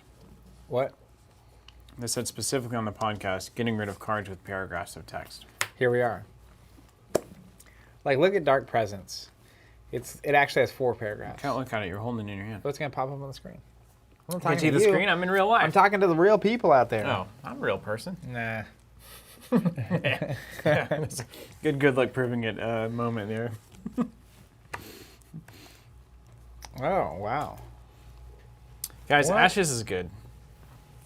Honestly, Ashes is the experience that I need next to Flesh and Blood. Absolutely. It's just like, man, I'm just like chilling, having a good time, eating this Cliff Bar, rolling over my phone cord, engaged in the art and the experience of the game more than anything, knowing also that I could be good at it at some point, and that currently I'm not. I'm not good at all. There's this card called Hollow. This is like the creepiest art so far. It gives me the EBGBs. Remind me of Death Note. I don't know what that is. It's like me not watching Marvel movies. Well, I'll leave that there. Okie dokie. Let's play a summoned Ghostly Mount. So this is going to cost me an action and a basic. Let me see which one I need more of here. Take care, Jill Jeremy. And then side action, I can't use it yet. I see what I should have done. Okay. Jeffrey Santos saying, non-Ashes related question, would you recommend Sky Tier or God Tier for someone for miniatures games? 100% Sky Tier. I think it's way I like better. Sky Tier way better. I think it's way better. Personally, but also just also. I think I could probably make an objective case for why. It depends though. If you like Dota MOBA style games, you will love Sky Tier. Models are way easier to paint. Well, that's not exactly true. They're similarly, yeah. But God Tier models are actually bare, so they're probably easier to paint. They actually are easier to paint, yeah. But the reality is, like, do you want like a really crunchy miniatures game, or if that's really what God Tier is? Basically, that's the question. Do you want a really crunchy miniatures game? And then Sky Terror is just like butter. And I've said this before, but seriously, God Tier feels to me like a video game where you can't jump, and Sky Tier feels like a video game where you can jump. And if you played video games, you know exactly what I'm talking about. It feels so much more free and like I'm free to do this or that, whereas God Tier is like move one, do a thing. Move one, do a thing. Yeah. Alex B says, is Sky Terror really a miniatures game, though? So I think Sky Terror is a card game with miniatures.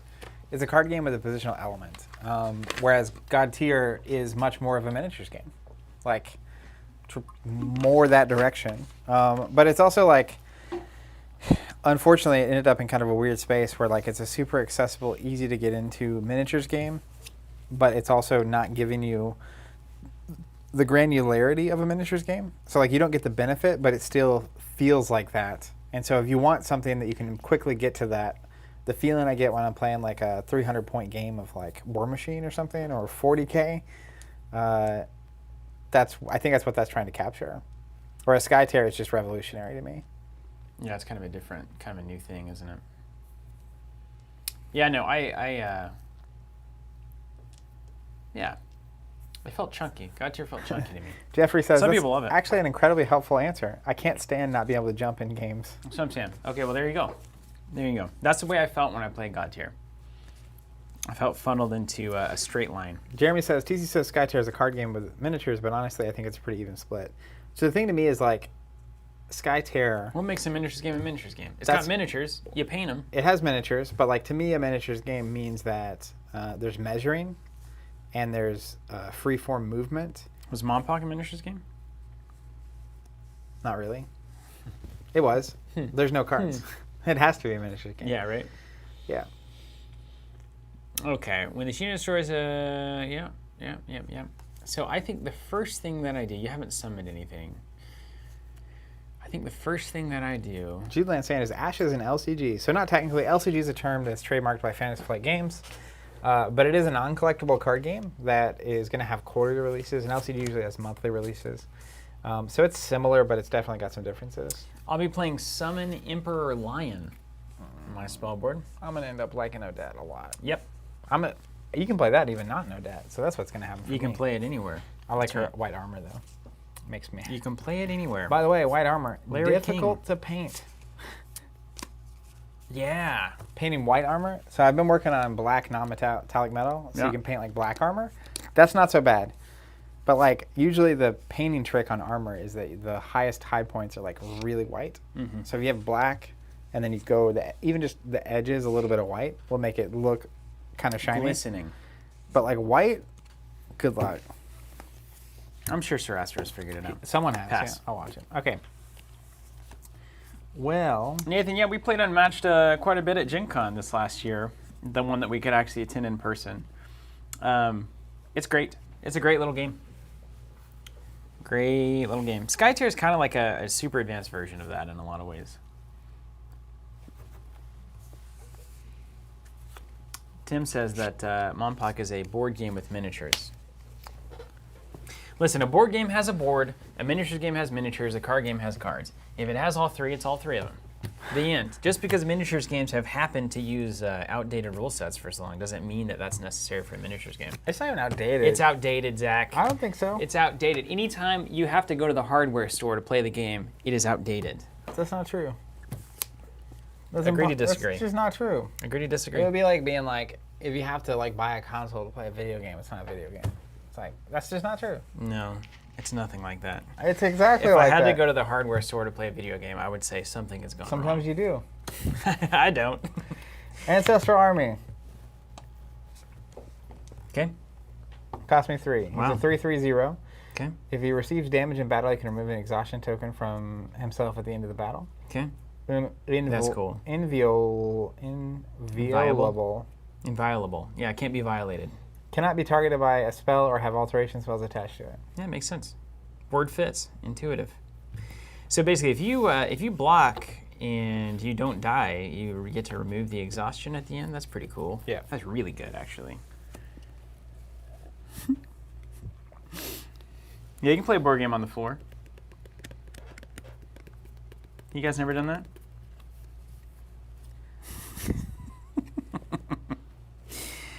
Okay, so I'm going to get a lion into play here. It's going to cost me 2 angels and an additional as a basic because I'm just so angel rich. You're so angelic. The main thing about all these titles, Look at this Emperor Lion. I love the Emperor Lion, is that the only reason it matters is so that we can use the word as part of discussion. So the definition actually is particularly, if you want to define it as it has miniatures, it's a miniatures game, that's fine. I just don't know what you could actually say is a miniatures game. I mean, like Monopoly has miniatures, a bunch of them. Right. But like, what is it? There's nothing about a miniatures game that necessitates a rule set being a certain way. The only thing is those miniatures have to move around in some kind of a meaningful way, I would guess. I think it would be, you have miniatures, the position of those miniatures on the field of battle matters. And I think that the like miniature itself and like the where it is at has to be a percentage of the game. Like it has to be a certain makeup of the game for it to be a miniatures game. Well, it just has to be a positional. There has to be positional considerations of those miniatures, right? So Skytear fits that fully. So that's why it's as much a miniatures game as anything else that has miniatures, right? Yeah, but it's got. But it like, also drives action via cards, which is additive, not replacing I don't think. A miniatures game that drives action with cards is still a miniatures game. A card game that drives action with miniatures is still a card game. It's all on a board. But there's not a Heaven word. forbid you define a board game. Well, it's more board game because the movement and positioning is not spatial, it's grid based. So it's set. So God Tier also is not a miniatures game in that idea. Yes. Good luck proving that one. And they also do the thing where everything moves the same and everything attacks the same distance. So if it's on a grid, it is not a miniatures game by that classification? I think that's when it starts feeling like a board game. What about BattleTech? That's on a grid. That's the original hex-based miniatures game. Mm-hmm. That's what I mean. All these things are completely wasting time. Well, it only doesn't waste time if we agree on what the definition is. I think it's impossible. It's not. We could agree to it. We can agree to whatever we want. Any definition that says BattleTech is not a miniatures game, I'm going to tell you guys right now, is incorrect. I'm not saying that BattleTech's not a miniatures game. Well, it's got hexes. That doesn't make it not a miniatures game. So what does? I'm saying there's a mix of elements that makes it a miniatures game or not, or a board game or a card game. And there's nothing to define Skytear because it falls somewhere between a board game, card game, miniatures game. It's a new game. So you, Hybrid. You either have to say it Prius. leans one direction and call it that, or you say it's none of the above. Mm. Because like it has a board. That's the thing with the grid. Anyways, I'm reading your input line. But the miniatures in Skytear are just fancy tokens. That's right, Joseph.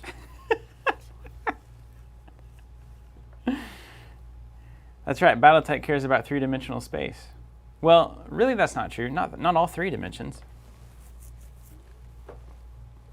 Does it? Maybe it does. I think height matters in BattleTech.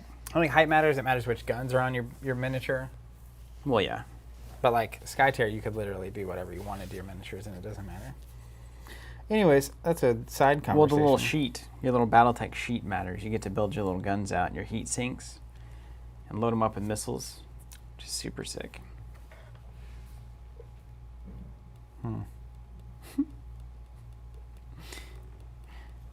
Yeah, Jeremy, that's what I'm saying. I think we probably just need to actually sit down and define, because everything's now shifting around where like it's all different. Let's play a hollow. I play a note. Hello. I spend a mask and an action, and I'll play it. A mask and a note. What's that guy do? Well, it's an ally. When this unit leaves play as a result of a spell, ability, or dice power I control, I can spend a horsey to remove all exhaustion tokens from a target unit I control. This was Poltergeist. After a player is declared attackers, I can spend a wolf to remove this card from the game. If I do, reduce the attack value of the target unit by 2 for the remainder of the turn. And then I'll side action meditate. And we'll go mask, music, 1 for a horse. I like that, Zach. I think that's if you ever play cards, it's not a true miniatures game. Is Crisis Protocol a miniatures game then? We get tangled up in this one for hours. I mean, I'm saying we're arriving at my conclusion here. But like Crisis Protocol is clearly a miniatures game, right? I guess so. Would you question that? Well, you got deck building and you play cards, right? You don't really put them in a deck though. It's a hand. You have one hand of cards. It's not a deck. It's not a deck. So a card game probably has a deck of cards that you're drawing from, right? So if you're not drawing cards, it's not a card game. If there's not a deck you're drawing cards from, it's probably fair. not a card game. I think that's fair. But you know, like Epic Duels is definitely a board game, but it's got miniatures, and it's also got a deck of cards that you draw from. Yeah. But it's clearly a board game. Kant is rolling in his grave right now. I think the main thing is that none of the categories of games are defined by the same parameters. So like what makes a board game to me is that like it's contained in a single box. There's a board you put on the table, and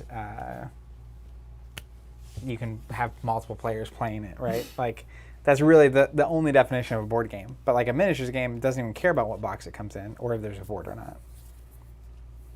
Can't play in the air.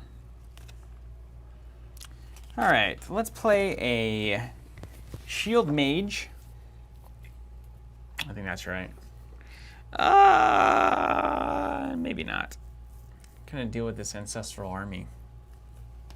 Ashes is definitely a card game, though. Ashes is definitely a card game. Following abilities. Unit opponent controls by attacking, deal 2 damage to their opponent's Phoenixborn. So I see how this is supposed to work. I need to wait you out, but probably shouldn't tell you that. What? Let's go Shield Mage as my main action. Spinning Holy, a lion. awesome Isn't that art. amazing? Get out of here. Side action, I'm going to exhaust it to turn on the aura. This is a cool mechanic. I really liked this mechanic. Yeah, that's like the opposite of what I had last game. And then Protective Aura, everybody's +1 life. So my lion is now 4 life. And looking very spry. Yeah. All right, here's my final answer, by the way, on this discussion. You ready for this? I'm ready to hear it. This is what Line it out. I've always felt. Write it down. Put it in a book. So look. Here's the abstract. Yeah, I'm going to do this. See this? Mm-hmm. Right? Mm-hmm. Board games, card games, miniatures, role-playing games. Mm-hmm. Every game falls somewhere in this box. Right. Some games are like super board games or super miniatures games or super card games. But like it's more like a field of spectrum, right? And Skytear is like here. It's nowhere near RPG for me. But it's definitely in between these 3 pillars. Yeah. We just don't know Whereas what those like pillars mean. Arkham, as an example, it's like this is RPG and this is card game. It's going to lean way over here. Whereas Champions leans a little more this way because it's not as role play to me. Mm-hmm. I just need to know what the pillars mean. That's a different conversation. It's somewhere between these 4 undefined variables. I agree. I mean, I think it's as simple as like a card game is deck Jared of cards. is going on a t-shirt, yes. Deck of cards being drawn from miniatures. Are there miniatures involved? Board game is all sorts of things. Is there And a then board? Role playing is telling a story. Is there a board? Because a lot of card games don't have a board. That's correct. Well, a lot of games don't have a board, like soccer. Yep. So I think that's a very important distinction, that you're going to sit down and play this rather than stand up and move around. Because traditionally, I think the vast majority of games were active games. Sport. Sport. They turned into sport, yes. And Clark, when's this podcast coming out? You're getting it right now. It's recorded. It's happening. I got my Shield Mage out. What are you up to? You gonna bring that horse out? I'm curious what it does. It looks like that. It looks like that weird. There was actually a unit in Mage Knight, which we're playing tomorrow, that looks a lot like that skeletal horse. Dude, Mage Knight? That Reaper thing. Yeah. I got that in like the 2nd pack, and it defined my meta game over. That's yeah. what I think. My 3rd or 4th pack, I got a Draconum, one of the dragon characters, and like it was over from that point on. We're playing that tomorrow. I'm excited. I was reading through the rules and making notes yesterday, and I was like, they were getting more right than they were getting wrong. I'll say that much. I like the part where you spin the bottom. Clicks. It's clever. Yeah. Now we get to bring Mage Knight into the equation. Mm-hmm. Definitely a miniatures game. Yep. It can't even flirt with a board or cards. There was a board game version of it though. There was. That's yeah. what's in. That's. It was supposed to be really good too. Have you guys played the Mage Knight board game? It was supposed to be like epically. Oh my gosh, this is a mind-blowing game from what I remember when it came out.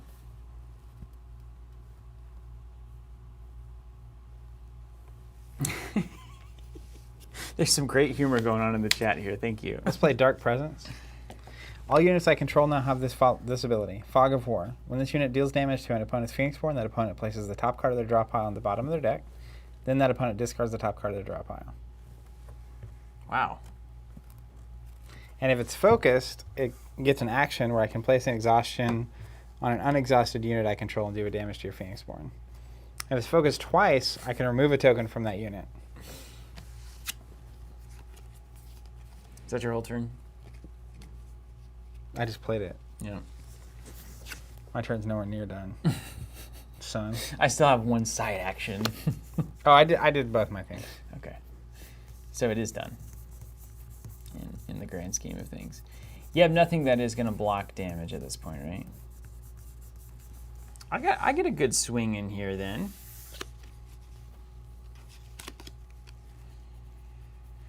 I think it's time just to destroy some units here. So this is the cool thing about Ashes is you kind of look at it and you say like, is my board like safe from enemy stuff? Where like the math isn't going to change until my next turn, so I can go ahead and just wait before committing. So I'm going to bring in the Winged Lioness summoning spell there. It's going to cost me an angel and a basic. Place a Winged Lioness onto your battlefield, and it's a beautiful unit. It cannot be guarded against. 2/2/1. And it's staring right into your soul. Right in. Right into the soul. All right. I'm going to attach, as a side action, Resonance to this spell. I spend 2 music notes and a basic. What? You got some new moves So it I wasn't aware attaches. of. And when this spell comes into play, select 2 of my dice, exhausted dice, and put them back into my pool on sides of my choice.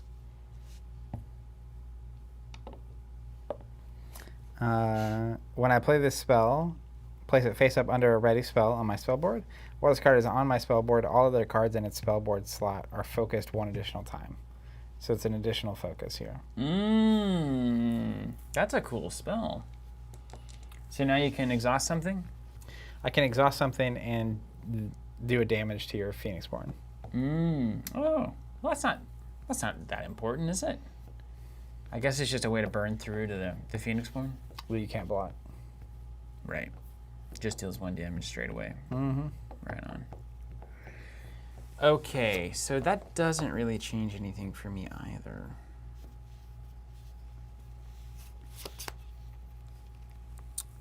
I'm trying to be shifty here. You know? Sometimes you're a little more clever than you need to be, though.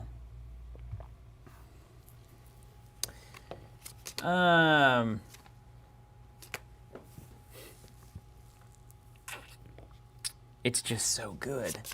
Okay, I'm gonna try to make sure that you don't kill me. I'm too weak. Summon a Winged Lioness. Uh-oh. A lion, as you might, or an angel and a basic, but I'm gonna spend a lion on it. I guess I should just spend the angels. Yeah. Here's the Winged Lioness. Look at that beautiful card. That art is killer. Cannot be guarded against. I love that card. Jeremy says, I'm going to design a role-playing card game with positional elements that requires measurement and use a giant board just to screw with y'all. Probably already exists, honestly.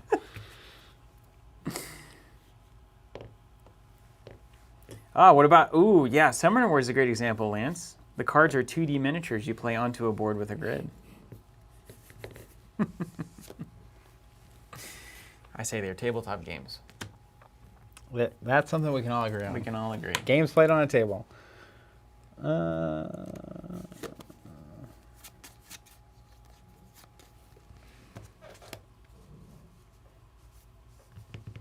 Well, let's go for it.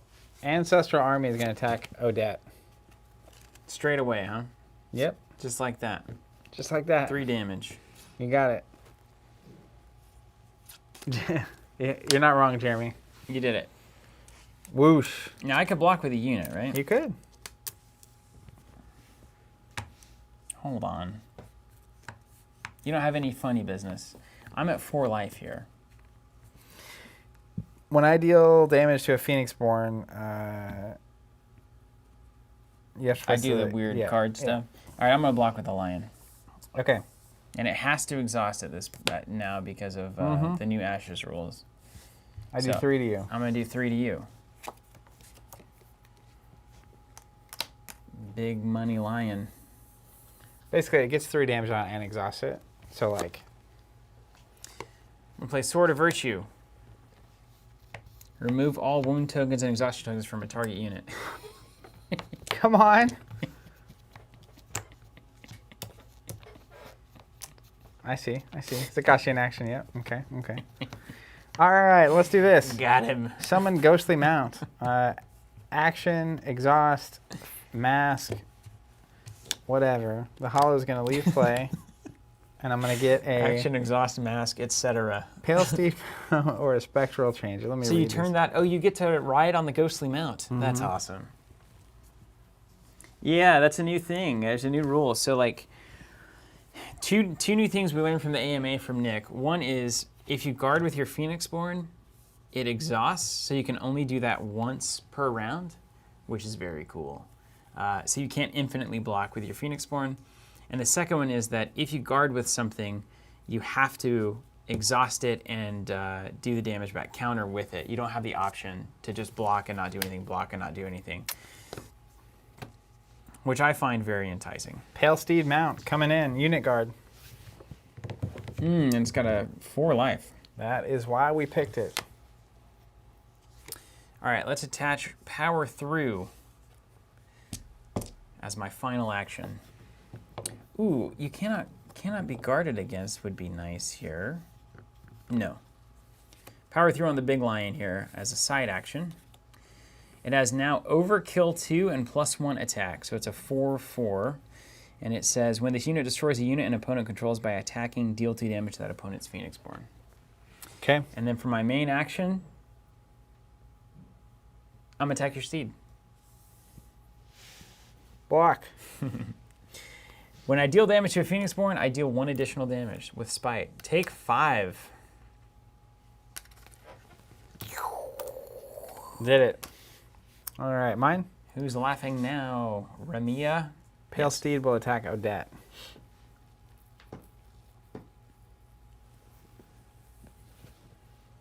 So either do 2 to you, or don't lose 2 damage. So we can go a 2 for 2. You're at 20, I'm at 17. Block here. All right, I take 2, you take 2.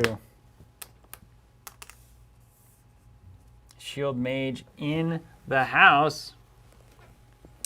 I pass. Pass Okay. it all. Timing actually matters here. What do you got? Recover phase happens first, so you'll recover 1. Recover 1. Then we remove the exhaustion, so That that recovers 0. that health would go away if that damage didn't happen first. Oh, yeah, that's right. I'm glad they have that for us. And then who was? I was first that time. You were.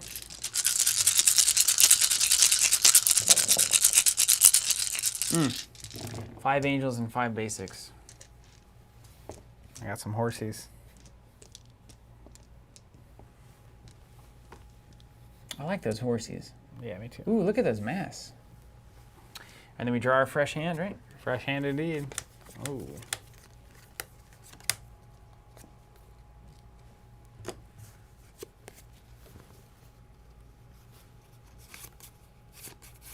Oof. Yikes. Oh my. Okay. Well, hello. Okay, then. We're going to clean up this mess. Is it me? I'm first now? Mm-hmm. You're standing up. We're going to kill that steed. We're going to kill that poor woman. Jacob said, this whole conversation reminds me of the witch scene in the Holy Grail. Does she float like a duck? Law of Sight.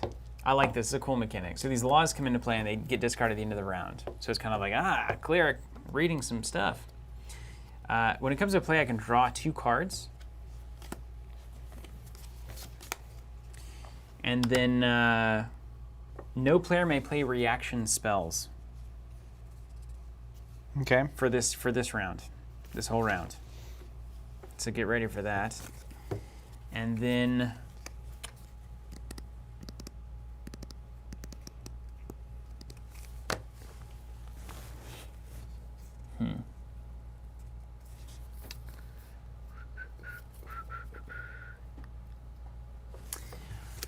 let's have the I probably need to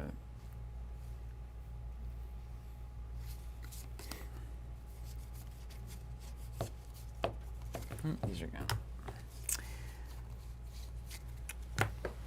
Do we take care of that steed right now? What do you think? You get that card back. It's a good card, isn't it? I can't remember. Oh, recover value of all my other units is increased by 1. Nice. Yeah, that was a Look at these lions, man. that was a horrible turn for me. Look at these lions. Oh my gosh.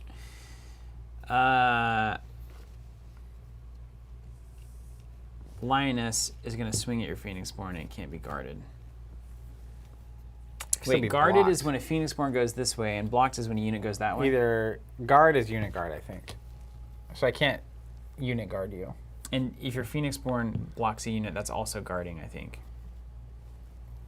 Is there a? Do we have a little cheat sheet? No, we don't. I'm pretty certain it is. Someone will know. Someone will know. Well, that's important. Why don't I just attack your Pale Steed Mount? Direct. Block here. It happened anyway. All right. Over to you. Mine? Yeah. Ancestral Army. Ah, yes, it is guarding. Because of Odette. After this Phoenixborn receives damage while guarding. Noted. Ancestral Army back in the game, huh? Mm-hmm.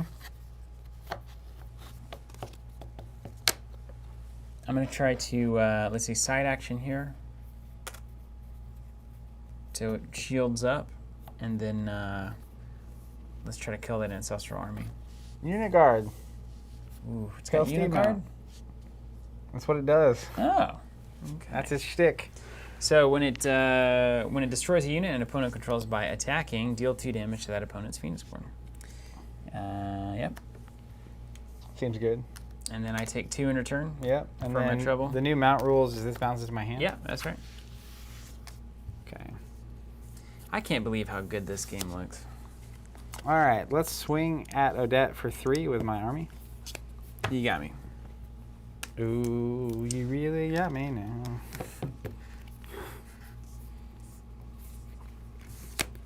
No sides? No sides.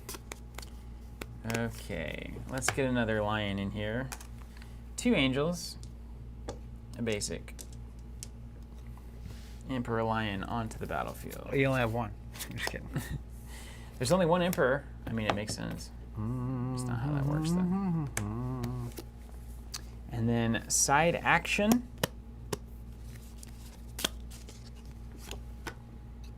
Let's give him a power through. I don't like it. It's the old buff and run, baby.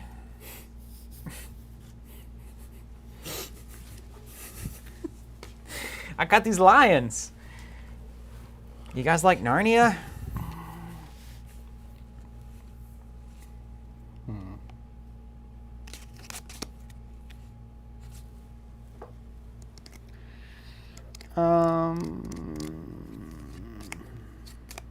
Let's play Hollow. Holla. A music note and a mask. And then... Oh, technically you put the top card of your deck on the bottom and discard a card. Top and the bottom. Yep. Discard a meteor. That art's awesome. Oh, it's so good. She was on our banner. Yes, That's what that art was. That's right. She absolutely was. Meteor, 2 damage to all units. That would be good against Got ourselves a Valor Morghulis. Yeah. Valor Morghulis. Over to Steven. El Steverino.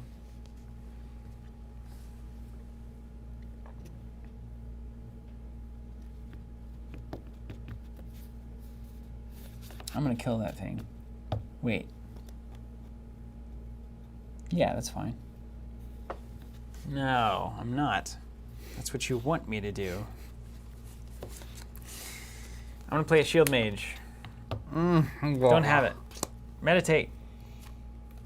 Oh, my Holy Knight. Dang it. Holy man. Then I'll play the Shield Mage with... This deck is out of control. I know, dude. It's out of control. Find it. Your max battlefield. Max though. Battlefield. Lions, Shield Mages. That's a good character name in like a spy movie. Max Battlefield. You know what I mean? No, I mean... You know what I mean? You know what I mean? All right, mine. Yep.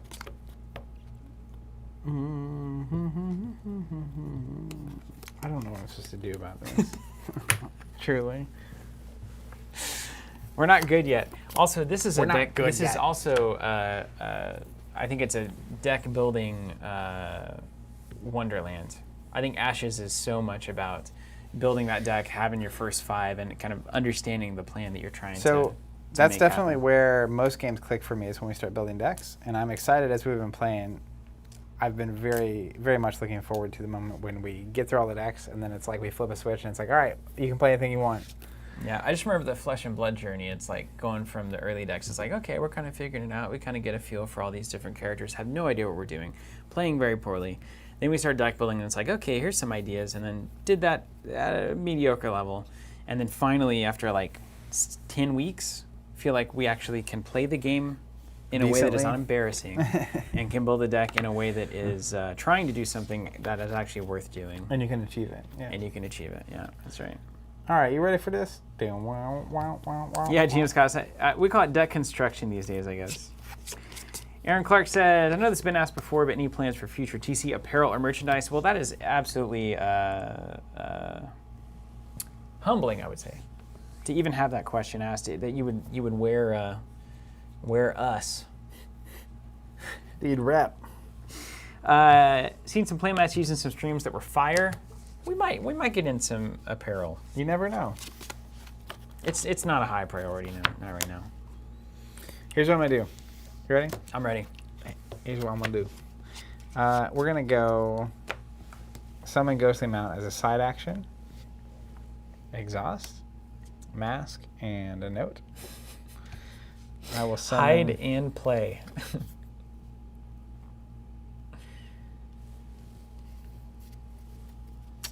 We will play a Pale Steed. That's so cool. When my Hollow leaves play, though, as a result of a spell, ability, or dice power, I can spend a horse to remove all exhaustion counters from a friendly unit. Ancestral Armor reminds me of martial artist in Spoils, and I love it. It feels that way. It's just chunky and effective. Chunky and effective. Yeah.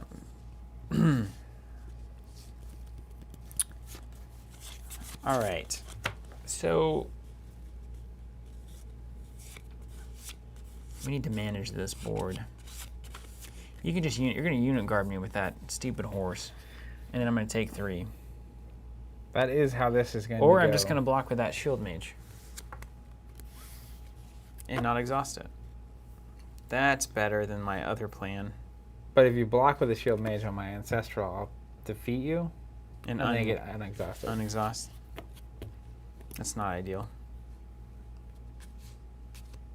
Don't like that. Bob Dole don't need this. That's not true. It's when it would receive damage, so you don't do any damage back to me. But you would just go away. That's the nature of them beats. That's really good. Oh, yeah, cool. So I can just like be too much of a weenie for you to get an ability trigger. Mm-hmm. That's quite funny. Not like haha funny, just kind of funny. Law of Assurance. Spin 2 dice. When it comes into play, select 2 dice and place them into the active pool on sides of my choice. It's going to be double lions. You're full up. You got a full board. Look at this thing. Get out of here. I got anything I could need, man. All right. And then players' dice pools cannot be affected by spells, abilities, or dice powers until the end of the round. So get your illusion die. That was an answer to illusion at the time because it was busted. It's no longer busted, so who knows if that spell comes back. And then for my side action, pass.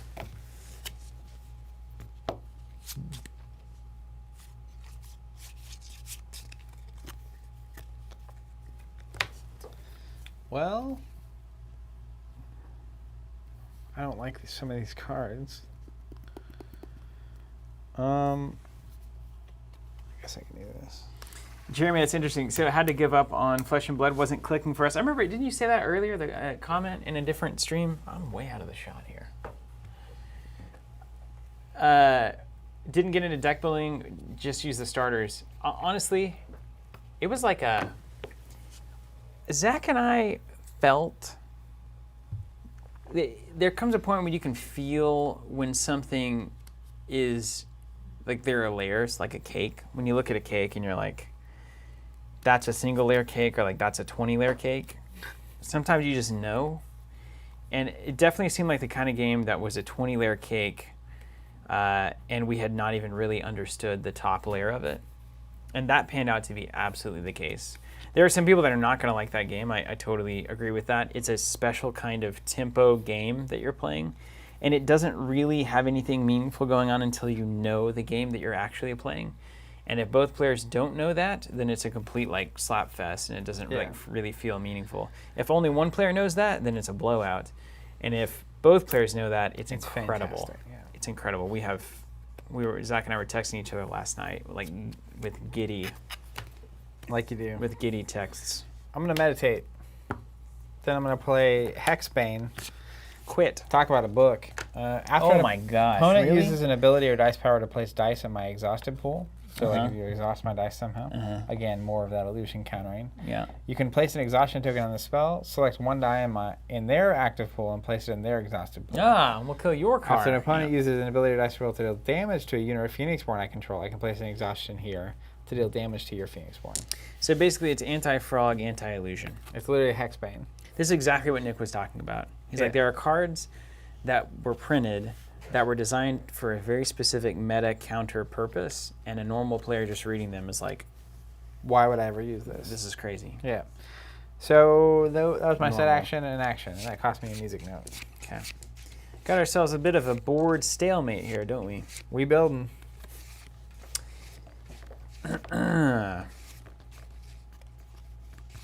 Can I replace a unit that once my battlefield's full, or do I have to kill one You gotta get somehow? rid of Don't I have somehow. to get rid of one somehow? You can meditate spells off your board, That's right. but you can't do anything with your units. Can't meditate a unit. I saw somebody say Aphex Twin, which I'm happy to see. Jeremy saying I want a t-shirt with Raina Roa art with Steven's face and Anatomy of Anarchy written on the back. And Caesar asking, did you see the generic sword? Apparently there was a classless sword introduced to Flesh and Blood. One hand or two hand? You know how excited that gets me? You know what Bravo needs? Anything else? An S word. Boy, this is a question here. Good. Okay, I'll cede initiative to you, man. Summon Emperor Lion, right there in the lobby. Okay. Mine? Yep. Well, how about this? Dark Presence is focus 1 because of this thing. I'll use a main action, exhaust it, and a resource. Place an exhaustion on an unexhausted unit I control. I can deal the damage to your Phoenixborn. Oh. Well, this changes the math. Because I'm not going to get attacked with it, and I don't want to let you send another lion in. See? See? I played around you, see? Don't you see? Oh, can't you see? You belong with me.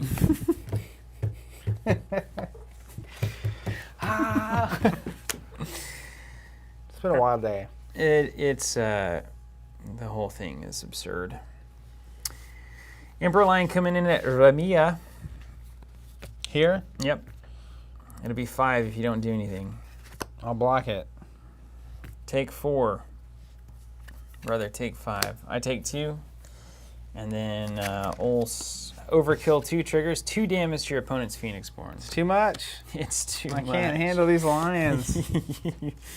Why is Zach crying? These lions are dunking on me.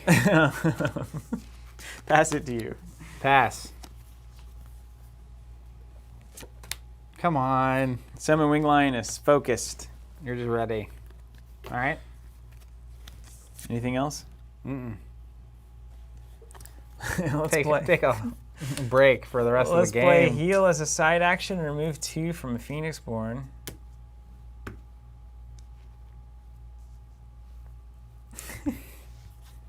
Seems generically useful. Meantime, you don't know what I got? Check this out. I hope they change this. Shared Sorrow. Great art. I had two in my hand. You ready for this? Yeah. Action, music note, basic. Discard a card from my hand. Okay. Seems So easy. it already is an action and 2 resources, and now 2 cards. Should be great. With a magic cost of 1 or more, search my discard pile for another card with a magic play cost of X and place it in my hand. Deal X damage to a target unit. X is a magic play cost of the discarded card. So I have a 1 magic play cost card in my discard pile. Uh-huh. So I can spend 2 cards, 2 resources. You should have better cards in your discard pile. But that's all I drew. Why are you doing this so poorly? Anyways. Well, I'm going to pass it over. I'm done. All right. That's the best I I'm can done do there. too. That didn't work. Recover 0, but +2 because of Healing Aura.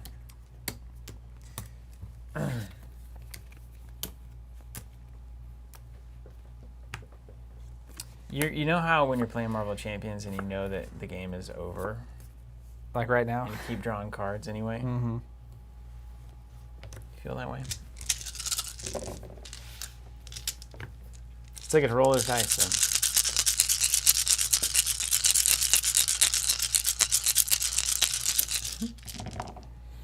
I get how the card I had could be good, but spend an action and a resource and heal 2 is always good. We need to get to the deck building phase of this game. We will. That's when Zach really comes into his own. That's when the Zach. The Zach. I'm changing my Twitter. That's what he handle. calls himself The off Zach. camera. You guys wouldn't believe it. The Zach is upset. I'm gonna start doing that. Oh my gosh, all my cards are so good. They seem generically good, yeah. Yeah, not even generically good, just generally. That's what I meant. Wildly good is the right way to say that. Unstoppably good. Is it my turn? Mm-mm. It's mine. Just thinking about how to actually do this.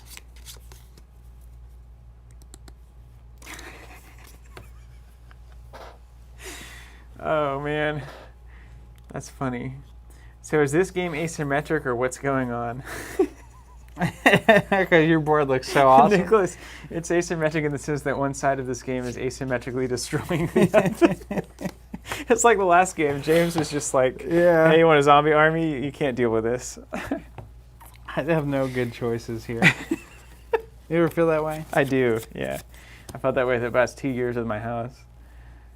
But like this is a great example of actually a change that's super relevant. So like when you block with something, you have to exhaust it and attack. Mm-hmm. Because like before, I could like send my army at you. You block with a lion. You don't even do the damage back. Yeah.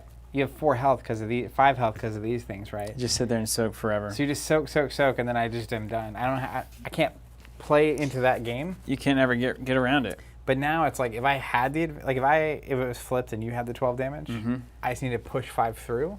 That's a lot easier to do in that scenario, even if I'm starting to lose board advantage, which is good. I think it makes the game better. I do indeed. Theoretically, especially, I mean, if you consider all the balance changes that'll be happening too, it's just like, all right, I think we're on the right track. All right, let's play an Ancestral Army.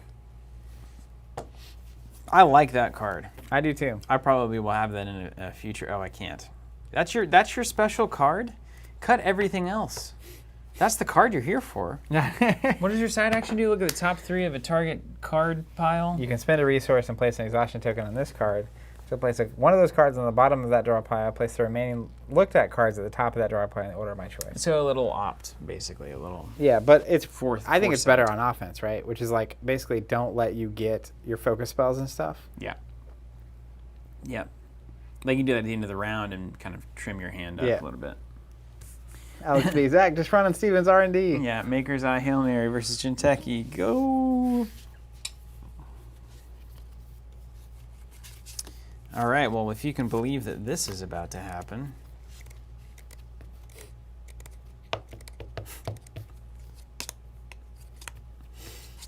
Nope.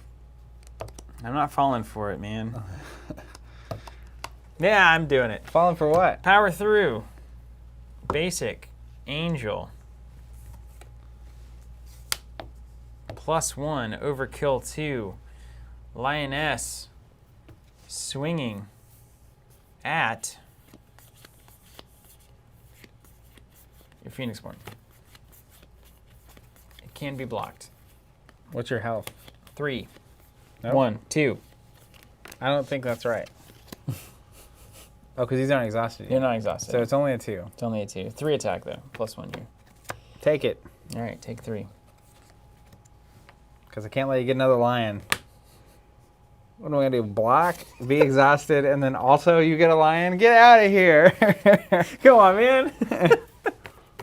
I'm not a new kid on the block. All right.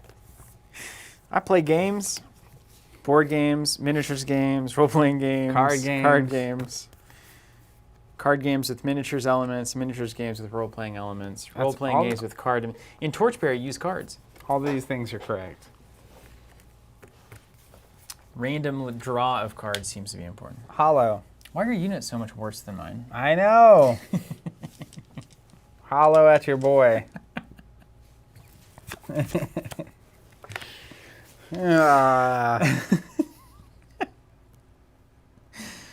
That's insane. I'm really pumped to get the deck building section. We should be able to make it through the rest of these decks next week. Yeah. And then it's on to the build. It's on to the builds. Lion going in at the Phoenixborn there. If I don't block, I lose. Taking 5 if you don't block, yeah. Well, I should block. Yeah, that's right.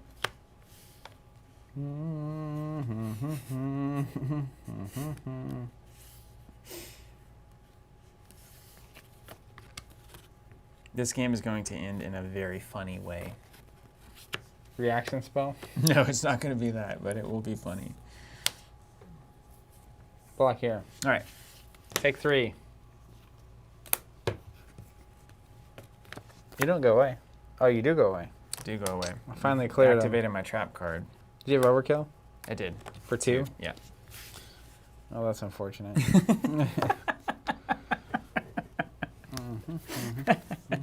Greg, no, most people do not play pre-made. It's deck building through and through. My turn? Yeah. And they're not all super balanced against each other at all. Wrong card. Summon Ghost Mount. Because that's what I should still be doing. Your turn.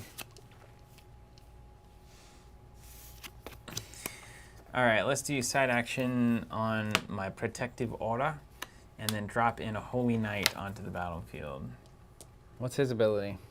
Her ability looks like to me, She or looks perhaps awesome. hair like yours, just golden. Impenetrable, cannot be affected by spells, abilities, or dice powers. Been there. 5 attack left. Attack 5, 3 life, recover 2.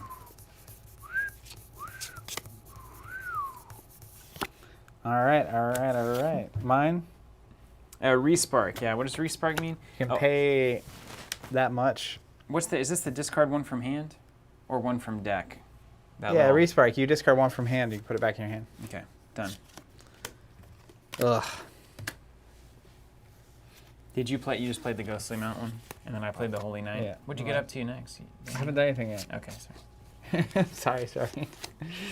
It's that's like when right. you're playing as someone you know they're agitated. You know those moments? right. Yeah. Especially in a Hey, tournament. can I win? Can I win already? It's like Are we wasting our time here? the first, like scoop. a couple things go your way in the beginning, and they start getting frustrated, or they've had a long day, Yeah. and it's just getting worse. And it's like, it's a weird situation to be in for sure. It's uncomfortable, yeah. All right, you've got to get uncomfortable. Luckily, there's nothing on the line. Just some fun. For you, summon Ancestor Spirit, Mask, and a basic. That seems important. What does that thing do? Yeah. Discard a card from my hand or move a die from an active pool to an exhausted pool. And if I do, I get to get a My Ancestor active. It could Spirit. be my active pool. That's not true. Is that right? Say yours? Move a die from your active pool. yeah. Okay. So you can pay anything, basically. What's the spirit look like? Awesome. Looks Oh, cool. man. It's a 0/1/0. Distract. Side action, exhaust. Place an exhaustion token on a target unit. Ooh, nice. Ephemeral. After this unit becomes exhausted, remove it from the game. Okay, so it comes in and it exhausts something. Yeah. Mm-hmm. That's pretty cool. Not as cool as this. Well, we all know how this one's going to go. Do we? Power through here, Mm-hmm. Mm-hmm. and then swing at your Phoenixborn there. Why not swing them both? I'll do them both. Well, you might have a spell that says, like, if two things are attacking, like, kill them all. I won't even block. Yeah, it's just I would have overkill. the power of lions and the lured. Lord Almighty. I don't even know what I was trying to do. That's good, man. I don't think we did either. Oh, man. What is my deck trying to do? I don't get it. I know what mine's doing. High numbers and attacking. I'm pounding your opponent's face into the ground. Just beating me down. What's Ramia doing? Well, you Help. can filter through your deck, I guess. For what reason? I love this Ancestor Army, though. I'm so glad that's your signature card. Because, like, imagine right now that you could just build with these two things. Imagine that this is what you're coming into the game with. Filter No, I your totally deck get it. and get the Ancestor Armies. Well- It's like, yeah, build that up. And they're so good about, if they take damage, they remove their exhaustion. So, like, anything that pumps life is so good with them. Boom. Like, yeah, or if you had, like, Shield there's the Mage? attachments that give, like, +4 life or something. Yeah. And it's like, they'll just gobble certain things up. Yeah. I mean, I'm really into it. I'm really into it. Nice says, worst company ever. But really, though, like, that's cool. I think she's cool. I just don't know what the deck's trying to do. Yeah, the precon's a little weird for that. If you told me these are my two abilities, I would not have put together what you've got over there.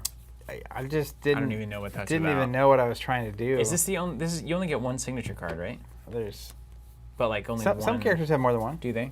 and you don't have to run it. By Dude, the way, this gets me jacked because this is great. yeah, that's fantastic, This is like the Scout of Ashes, man. and I love that ability a lot. Just beautiful. And you can't be targeted by spells or alterations, so like It's great.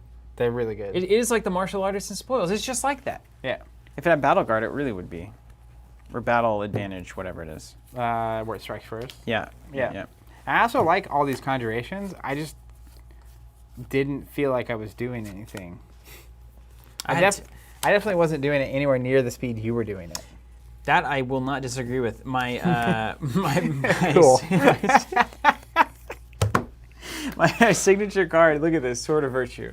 Look at that tasty card, Sword of Virtue, right there. Wow, look at that art. Talk about just like a spell that is always worth having. Look at that. Destroy something on your opponent's side, or fully heal and unexhaust something on your side.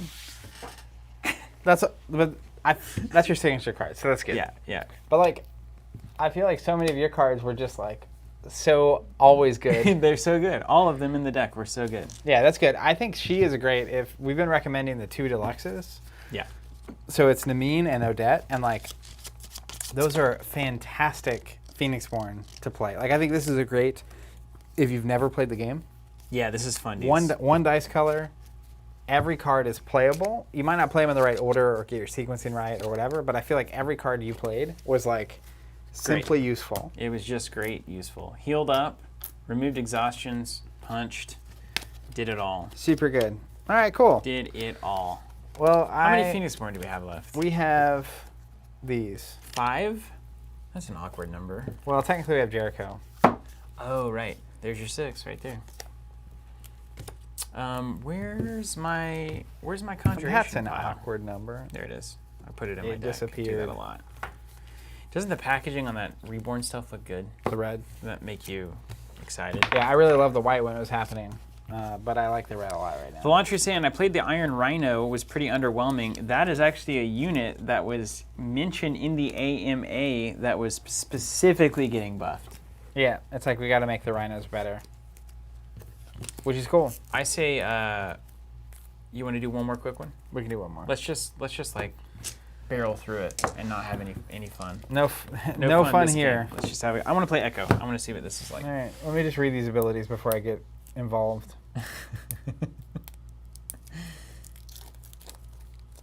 People wanted Herald the other day. Symboli looks awesome, and I would love to play her. She's the one that gets rid of conjuration, so I won't. That's a thing that's just going away completely. I'm going to save Herald for next time. Okay. Because he's calling my name. Herald brings the crowd. Ooh, I like this. I like this a lot. Okay. What's your magic types? My magic types are unknown to me, but I know that Sympathy and Divinity. It looks like probably a 5/5 again.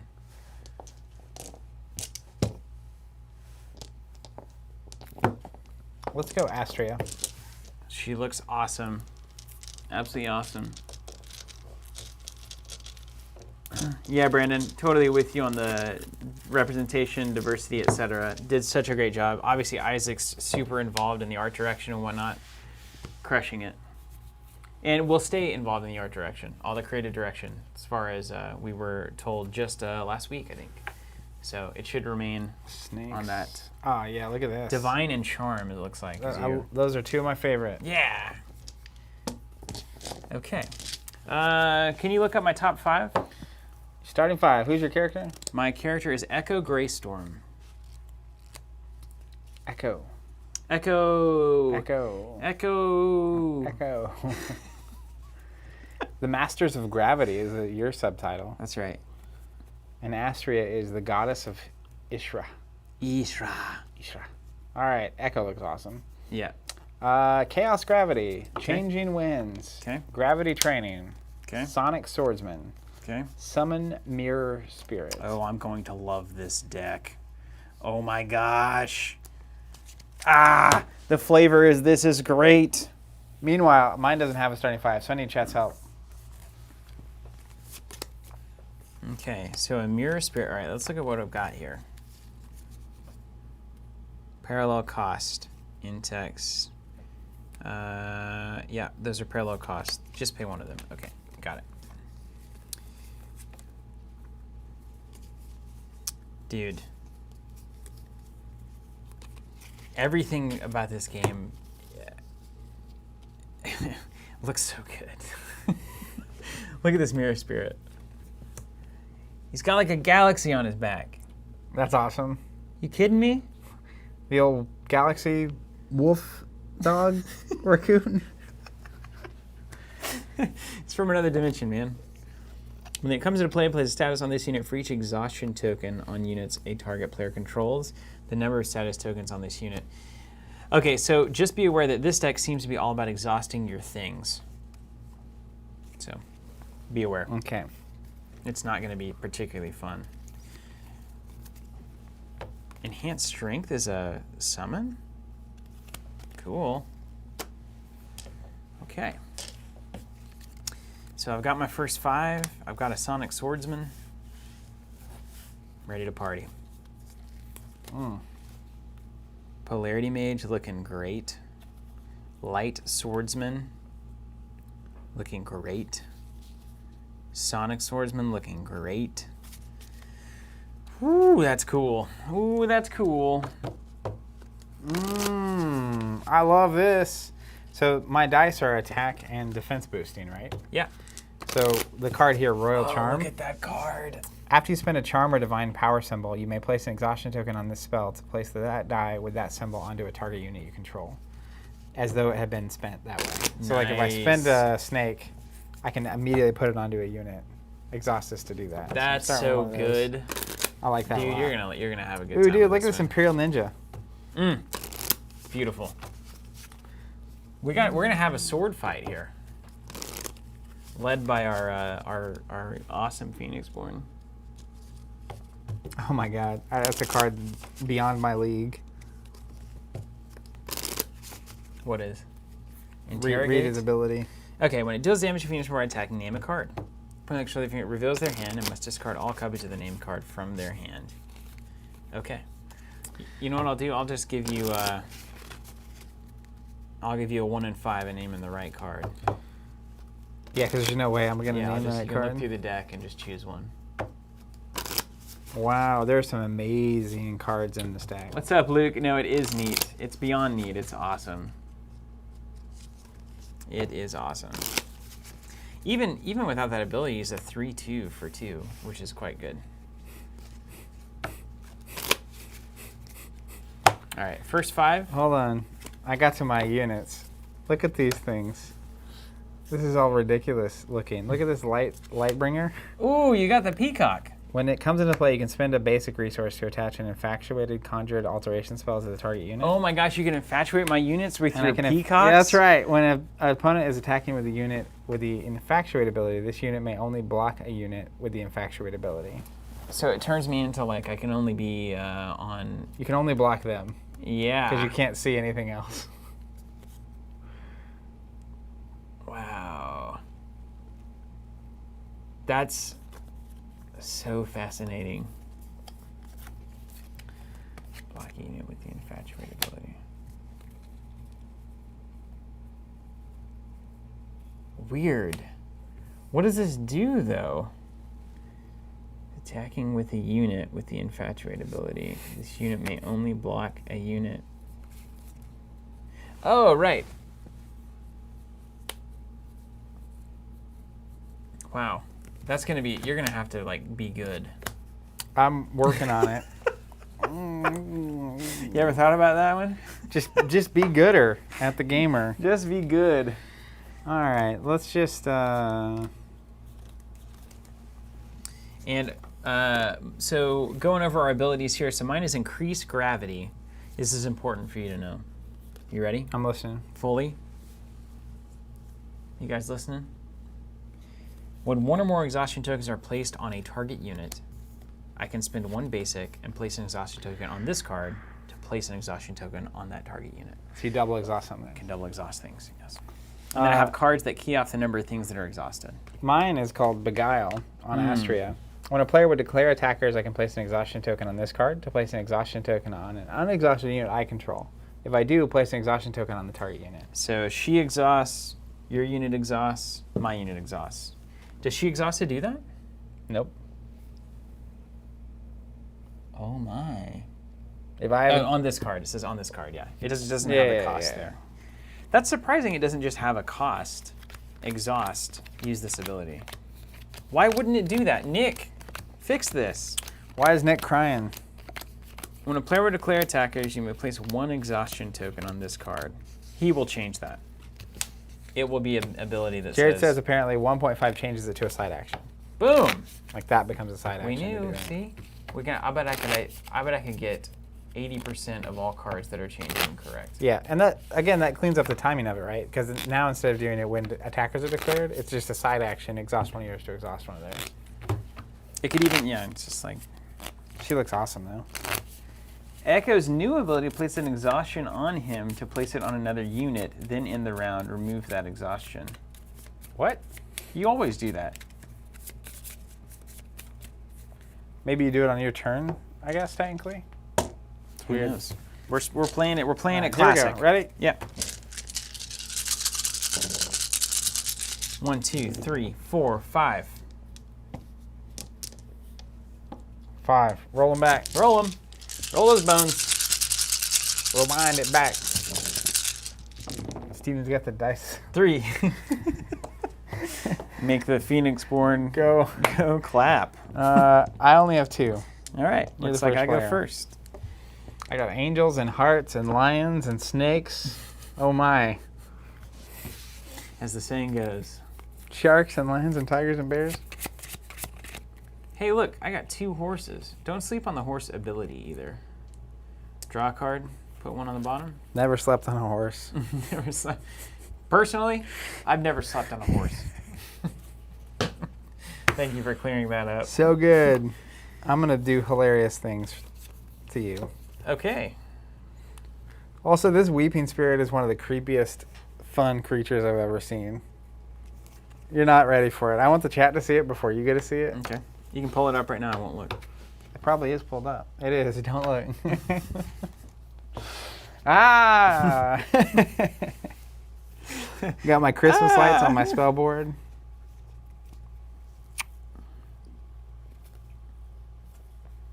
Oh, man. This is just so good. Okay, but I don't have any lions. Oh my. You can meditate straight over to a lion. Oh, my. This is great, too. Hold on.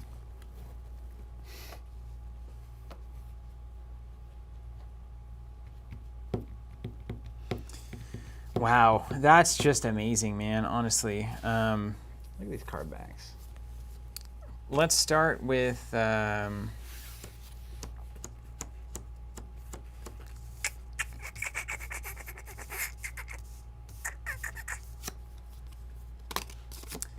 combat training or gravity training, and then side action. I'm going to meditate 1. Oh no, my polarity mage looks awesome. Yeah, like astral plane stuff is always awesome. Yeah, that's the real magic right there. Time. Space. Mine? All right, let's play Time, space, mine. a summon Weeping Spirit spell. Cost me an Okay. action. Your turn. Sonic Swordsman coming into play. Boo. Lion, music note, basic. Aftershock 2. So good.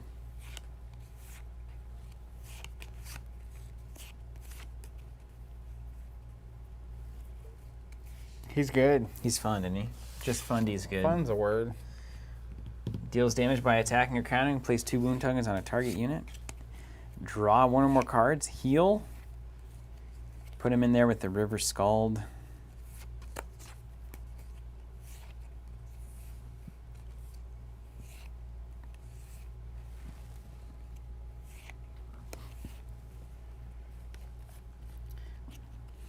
Let me read my... I'm starting to see this game a lot better. Yeah, that's how it happens, right? You just got to play it. You just gotta play. Cool. Actions, summon Lightbringer.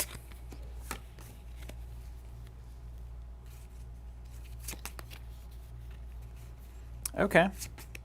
Well, I'll play a little Summon Your Spirit myself. Okay. Let's take an action. Exhaust. Spend an angel. Are you an angel? Place a Lightbringer conjuration onto your battlefield. Beautiful. Beautiful bird. When this unit comes into play, I can spend a basic to attach an infatuated conjured alteration spell on a target unit. I could infatuate you. Infatuate my Sonic Swordsman. I'm gonna kill that bird. I'm not going to infatuate you. Okay. Beautiful card, though. Beautiful bird. Beautiful bird. Pretty bird.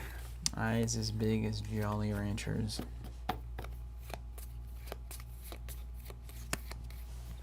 Swing for 3 or 2 on your Phoenixborn then. Exhaust. Beguile. Boom. Boom. Can't have that happening. All right, mine. Yeah, got him. Let's go ahead and summon a Weeping Spirit, an action, an exhaustion, and a heart. Place a Weeping Spirit conjuration onto a target player's battlefield. I'm going to go ahead and give this to you. Weeping Spirit, fearful, cannot block. Quell, you can take a side action and discard a card to destroy it. What is this here? It's taking up your battlefield Oh slots. my gosh, that's so funny. Look how creepy it is. And I can't block with him? Can't block. He's just a waste of space. You couldn't do the 2 damage to him with this thing, so that's why I wanted to make sure you were exhausted. Oh yeah, that's fair. So I had to then get this thing out first. Totally fair. You got to get the peacock out to put the old Weeping Spirit into play. You I got got it. you. There's a whole plan. Let's play Changing Winds here. It's going to cost me a musical note and a basic. And this is a ready spell. When it comes into play, I can draw 2 cards, and then I can choose to place 1 on the top and 1 on the bottom. Let's go.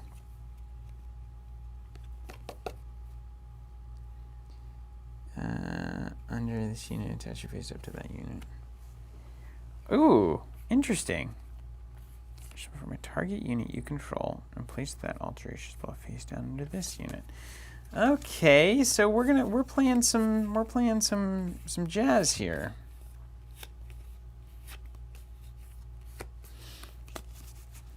All right, so I'm gonna put this one on the bottom,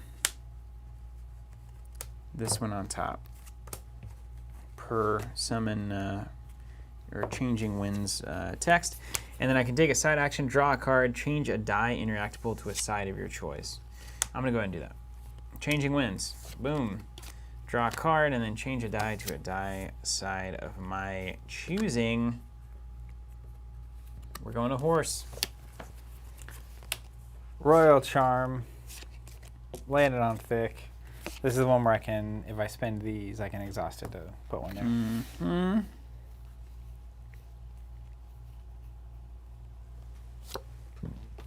Here comes the Light Swordsman. As a side action, a music note and an angel.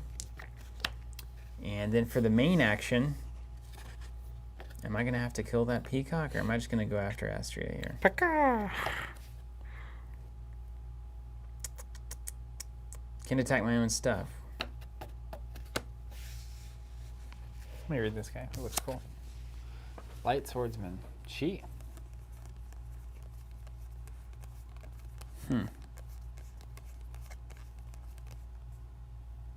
Yeah, I'm going to have to hold on to that one.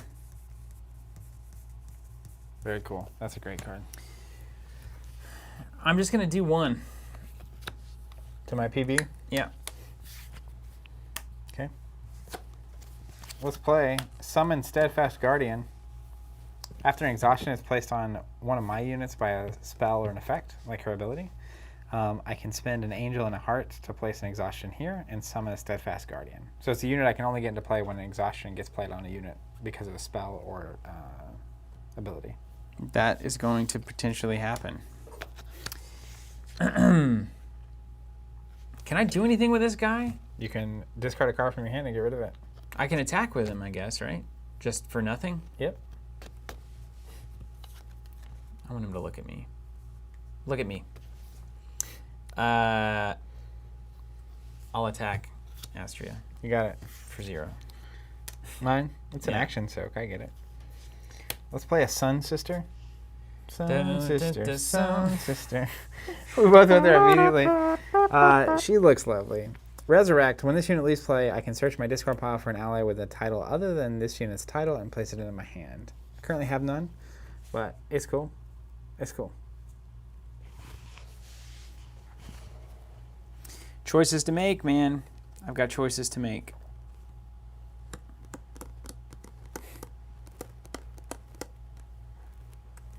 Okay. Yeah. Come out. Yeah. Go back. Remove my actor from target. Okay. I think this is right. You're out of hand. No hand. You're out of cards. Big whammy, no problem. You can summon a Steadfast Guardian and do some stuff.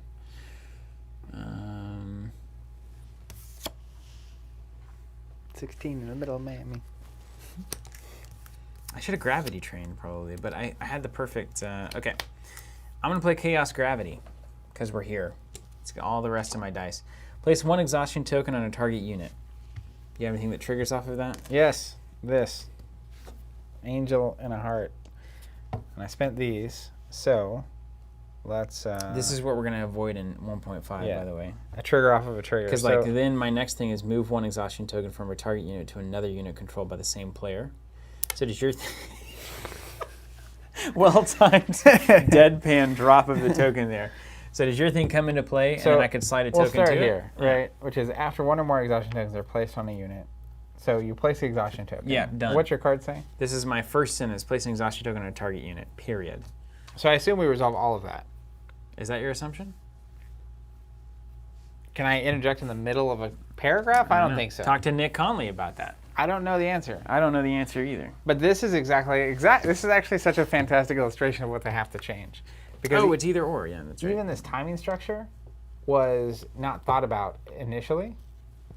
And they didn't think about like that. Now I have like this trigger, and then because I'm spending, I have this trigger. Mm-hmm. And it's like, and you might have other triggers off of these triggers, and very quickly we have a structure, and there's no stack defined in the rules. It's not good. It's not good. They're changing exactly this. That's right. Yeah. Jared, you're right on. So I'll just resolve my whole thing. Okay. Move an exhaustion from a target unit to another unit controlled by the same player. I can't do that. Remove an exhaustion token from a target unit. You actually could do that.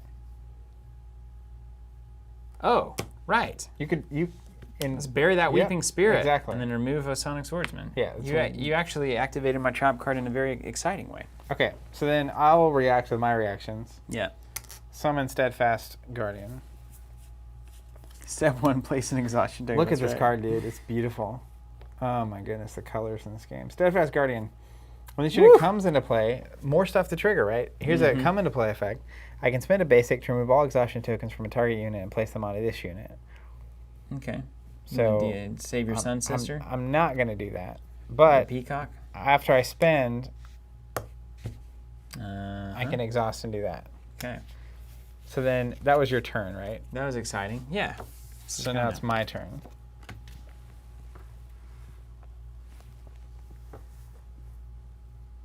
Look at my swordsman and a weeping spirit. I'm actually going to do it backwards. Let's go lion.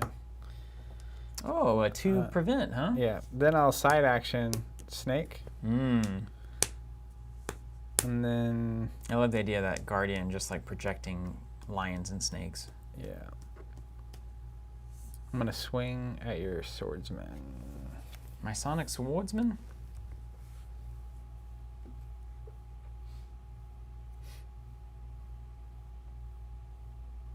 Does he have to deal damage to hit that trigger?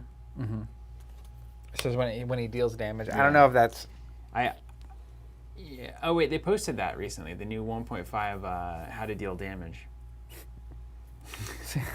how I gave up and how I stopped worrying and learned how to deal damage. That's exactly what I was thinking. I'm blocking with Echo, though. How I learned not to care. We're taking 3. All right, you got it.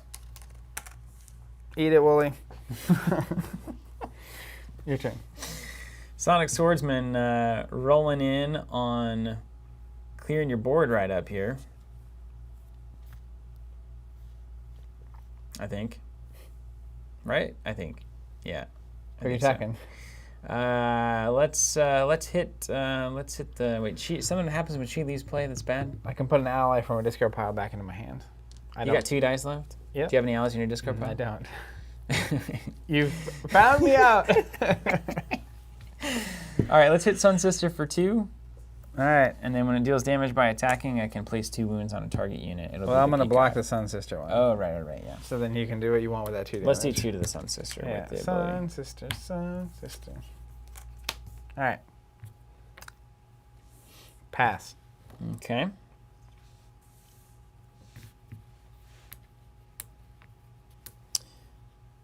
Light Swordsman is going to swing 1 damage onto your Phoenixborn. My PB? Your PB. And then I'm going to trigger Gravity Training with this die. I can spend an Angel or after 1 exhaustion token is placed on it to attach Enhanced Strength to it. The unit now has +1/+1 and remove all exhaustion at the end of the round. Endurance. Swordsman is now a 2/3. And that's it. Man, Gravity Training is awesome. This is for you. Thanks. Soul Sister, Soul Sister. I totally get it. Oh my gosh, this is so cool. It's the manipulation of exhaustion. Hey, don't you look at those before you roll. It is a manipulation of exhaustion. I got angels for days. The Lord is with me. Lord is with me. Oop, that's a basic. And a snake. Snakes and angels. Snakes and angels. It's like the Garden of Eden up in here. That's your metal band. How'd you know? Snakes and angels. Now you can look at your 5. Okay. Holy no. You got some text over there? With some text? Oh no. No. Oh no.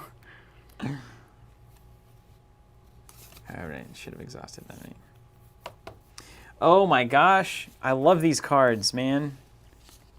Oh my gosh.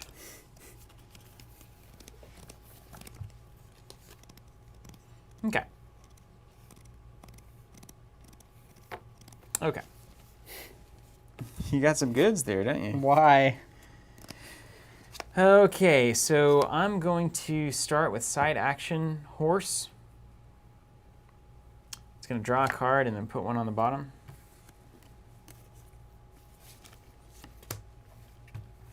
It's going to trigger this ability.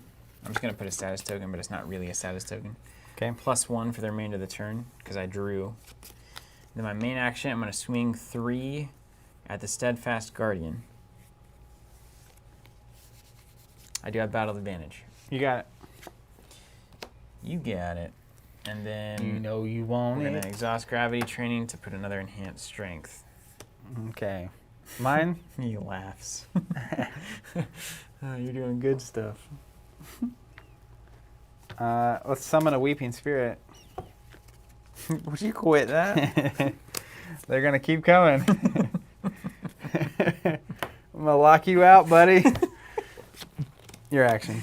I'm technically up here. Okay. Would you quit that?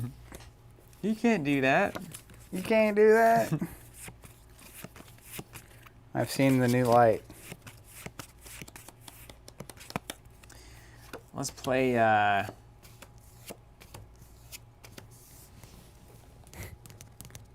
Oh, during a player's turn, it gets +1. Okay, for the remainder of the turn. Good, good, good. I thought it would be a permanent thing. So we don't even have to remember that. It's just like it happens and then it happens. How about some of this? You like this? Hey, kid. Hey, Hey, kid. yo, Adrian. Hey. Hey. Sonic Swordsman is going to swing at your Phoenixborn for 2. And it will do 2 wounds to the Lightbringer. Let's see. Christmas tree. Trigger here. Got him. Let's get that Guardian going. What up? Thanks for doing business. All right, mine? Yeah. Let's play another Summon Weeping Spirit. That's 2 around. Let's go. Get out of here. How many do I have? 6? 6. So I'm 2 away. Get 1 action. Make it count. I'm going to have to drop one of these. Drop off, cards, yeah. Let's use this. Summon Mirror Spirit. Exhaust. Play a note. Use a basic. I guess I use one of these. Keep them even. And then put 1 into play. Now check this out. Look at my galaxy raccoon. Wolf. I'm going to move the Weeping Spirits back here. Yeah, you can stack them because up they're too. useless. Thank you. And it says, when this unit comes to play, place 1 status for each exhaustion token on a unit a target player controls. So I'm going to choose me as the target player. 1, 2, 3. Comes in with 3 status tokens. And then I have attack of X equal to status tokens on the unit. So 3, Cool. 3, 2. All right, mine? Yeah. You know you want it. Let's spend a heart. This is for Clogged you. up.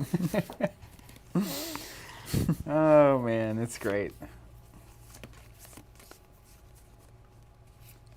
When'd you play that Steadfast Guardian? That was a while ago, wasn't it? A reaction, yeah. That was a while ago, wasn't it? All right, Chaos Gravity. Here we go. Spend a one of these angels and a basic. Place an exhaustion token on a target unit. This one. You got anything that triggers off of that or anything like that? I might, when 1 or more exhaustions are placed, you may spend 1 and place 1 exhaustion token on this to place 1 on that. I'll double exhaust it. Let's go. Echo in the house. Then move 1 to another thing. And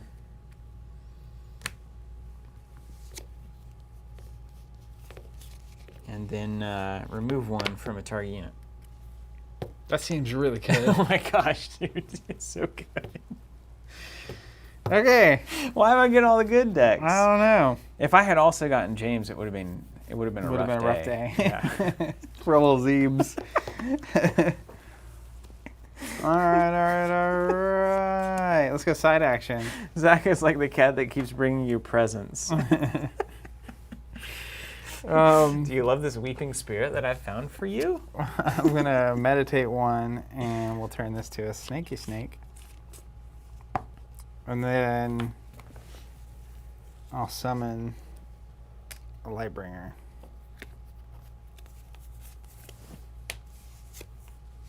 You gonna infatuate me? Nope.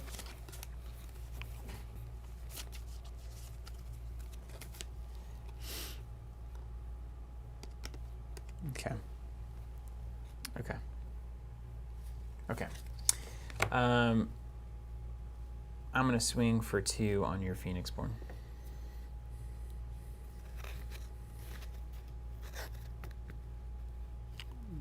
Take it. Do 2 to this. Got it. Side action. Mm-hmm. I'm going to discard a card to destroy one of your dumb things. Has to be that one because those are blank. That's true. I made a terrible mistake. What have I done? Oh, no. There you go. Take that back. That'll be revisiting you soon enough. What's up, Robert? Yeah, it's going great. It's so fun. The art in the game is really beautiful. Yeah, I couldn't agree more. This is, I don't know what it is about Ashes. I'm sure you could play it like Meditate. When I play a game like Flesh and Blood, I feel like the game wants me to take it super seriously and like be good at it, you know? When I play Ashes, it's as much like I feel like I'm just enjoying the experience of the game. That's a good place to be. Having a need to be great at it. It's definitely a good place to be. Finally understand. My go? Mm-hmm. My go. Talking My about go. my go. Who? 3. Dear Phoenixborn. Spin a snake. What? To play call to action. This doesn't matter. Oh yeah, it does. I exhaust this. I'm gonna put the snake here. After I play this, place after a spell after an opponent declares an attackers. You did. Remove an exhaustion for one of my units. Mm-hmm. I'm gonna block here. Ah, You just clever. got peacocked. Clever. That was call to action. Galaxy dog versus a peacock, huh? Mm-hmm. All right, I don't have any funny business here, so I'm gonna swing for 3. I'm gonna swing for 2. 2. I got that +1 though. Got that critical +1. A good play, indeed. Okay. Yeah. And then I'll focus my summon Steadfast Guardian. Okay.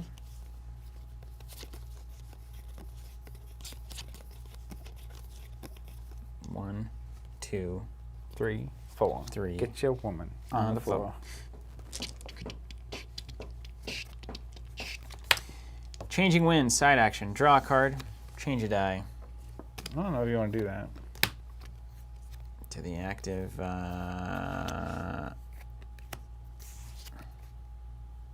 Oh my gosh. And then we'll put this one on the bottom.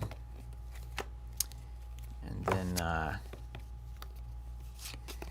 main action.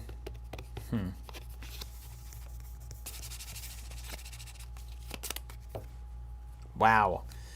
We'll swing for 4 because I drew this turn on your Phoenixborn. Focus my Lightbringer. This feels like just lions with swords. Seems good. I drew 4 spells. Get wrecked. Your turn. Thank you. Okay. 1, 2, 3. 1, 2, 3.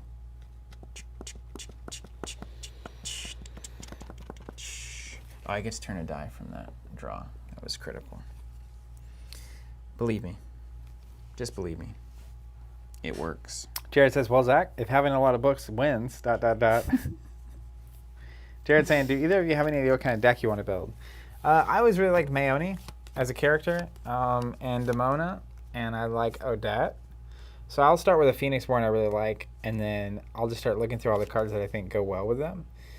I know Maone can definitely use some help. I'm excited to see her 1.5 version. Hopefully she has a little bit bigger of a battlefield, but the new rules also make that less relevant. Okay. What's your health? 18? Let's play a Sonic Swordsman. Mine? Actually, I'll save this one. Just spend that one. That's my basic. I'm going to summon a Lightbringer.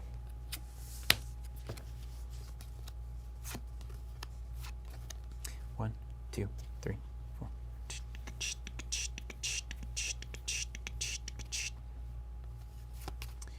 You know, You want it? I just don't know. I think I may have done that wrong. Swordsman attacking Astria. He's the one that does 2 to something? Mm-hmm. Sweet. Block here. You did it. 2 there. You did it. Yeah. I beat it. Pass.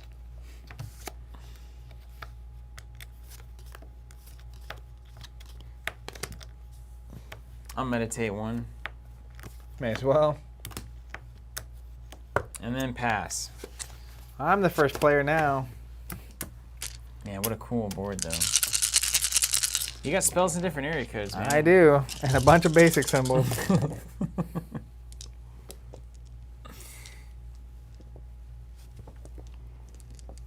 Well, that's more or less the exact opposite of me. Great. Sitting here with no basics, because I'm just so good at ashes. Oh my goodness! I just hit the jackpot. I'm pretty certain that I've also hit the jackpot, unless you have something that is Busted? bustedly good. I do. Wait, really? Yep. Is it to clear your opponent's board? Basically. Oh no. Ready? No, I don't want that at all. No, no, no! I'm too weak. Yeah. All right, you ready? Yeah. I'm gonna play an action spell. Kneel. Place Okay. 1 exhaustion token on each unexhausted unit. Oh, one of those. Kneel before your new king. All right, done. Those 2. Oh, right. Yeah. They blank. These little weenies.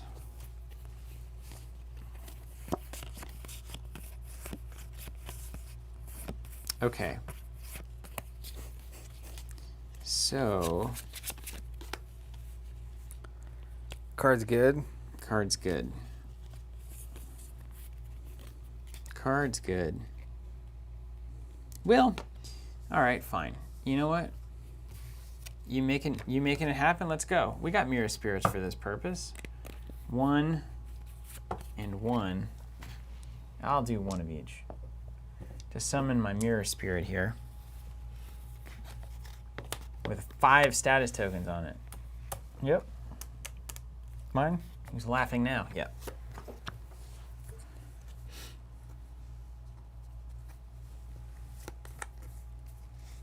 Summon Lightbringer. Bend an angel. Seems appropriate.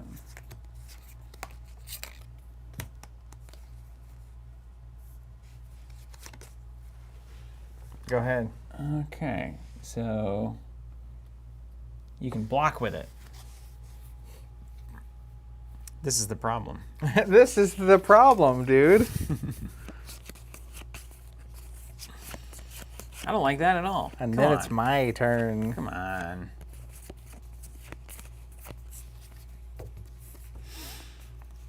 Oh, let's do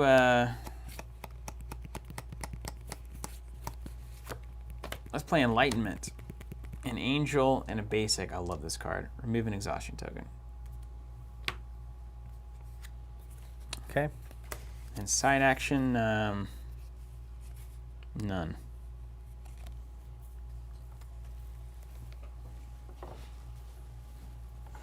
Mine? Yep. Side action, let's meditate. You got your board's built over there. This is gonna all turn to lions. And then I'm gonna meditate 2 more times to make these snakes. Goodness gracious! You about to do something? Are you about to go wild Yeah, on do me? something meaningful here? Come I on, am. snakes and lions. I am. Snakes and lots. All right, let's play Kneel again. A heart and an angel. And when I spend everything that doesn't have an exhaustion token gets an exhaustion token. Okay. And then after an exhaustion token is Trigger this. placed on a unit I control by an effect or a spell ability, I can spend an angel and a heart. So I'll do that twice. To summon Steadfast Guardians.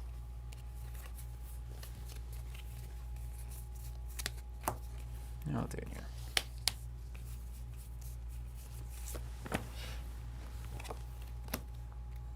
Very cool. That's very cool. And then I'll exhaust here to give that one +1. Here we go.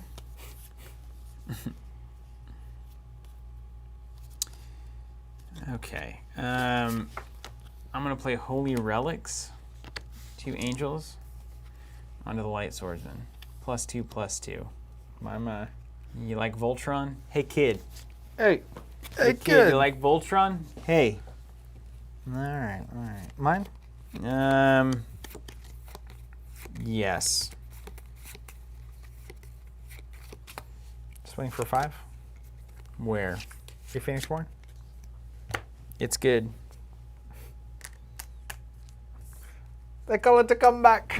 Don't call it a comeback. I've been here for years.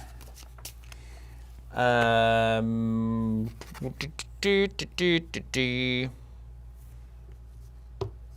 guess I'll use Echo's ability to exhaust that thing twice.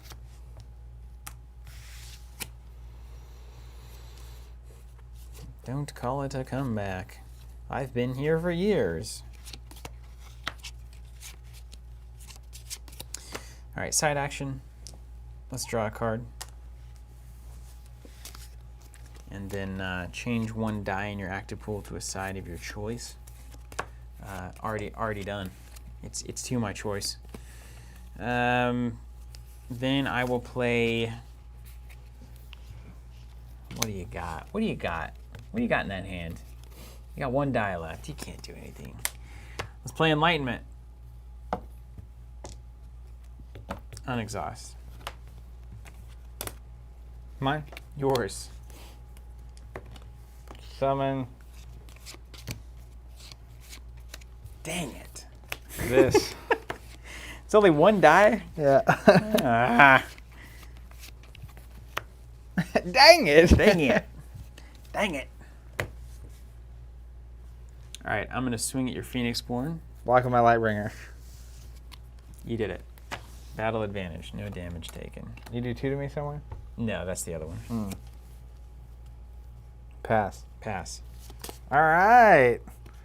This passes to me. No, it's me. It was just you. No, it wasn't. Was it? It is you, right? I think so. I think Okay. it is. Aren't we pointing at me, though? It was just pointing at you. That's why I flipped it to me. Oh, maybe it is you, then. Yeah, maybe it is you. I don't know. Because I said, well, didn't I exhaust you before you could attack? Yeah, you did. Not this time. We're not done yet. It's a gift that keeps on giving. Sure does. Yeah, so it's your first for sure. Okay. Let's get rid of this. Dude, check out this turn. It's unbelievable. Law of Fear, side action. Choose 3 units. They add 1 to their attack value for the remainder of the turn. We'll just choose our Sword Brigade. Okay. Make it easy. Players must spend a basic or place 2 wounds on their Phoenixborn to declare blockers or declare a guard. I'm going to swing with all 4 of these guys at your Phoenixborn. So is it 2 per blocker I think so. or a basic? I have to spend the basics. What are your biggest attacks? This one and this one? Yeah. So I'll spend the basics. Oh, that's really bad, actually, because these guys are going to ace them. So I have to go here. But it doesn't much matter. Here's what I really have to do. I'm going to exhaust here, here, and here. Mm-hmm. And then this will block. Doesn't matter. One of your knights, but you'll clear the way. Okay. Okay. Done? Mm-hmm. And then, we probably can resolve this one. And actually, this is better. Yeah.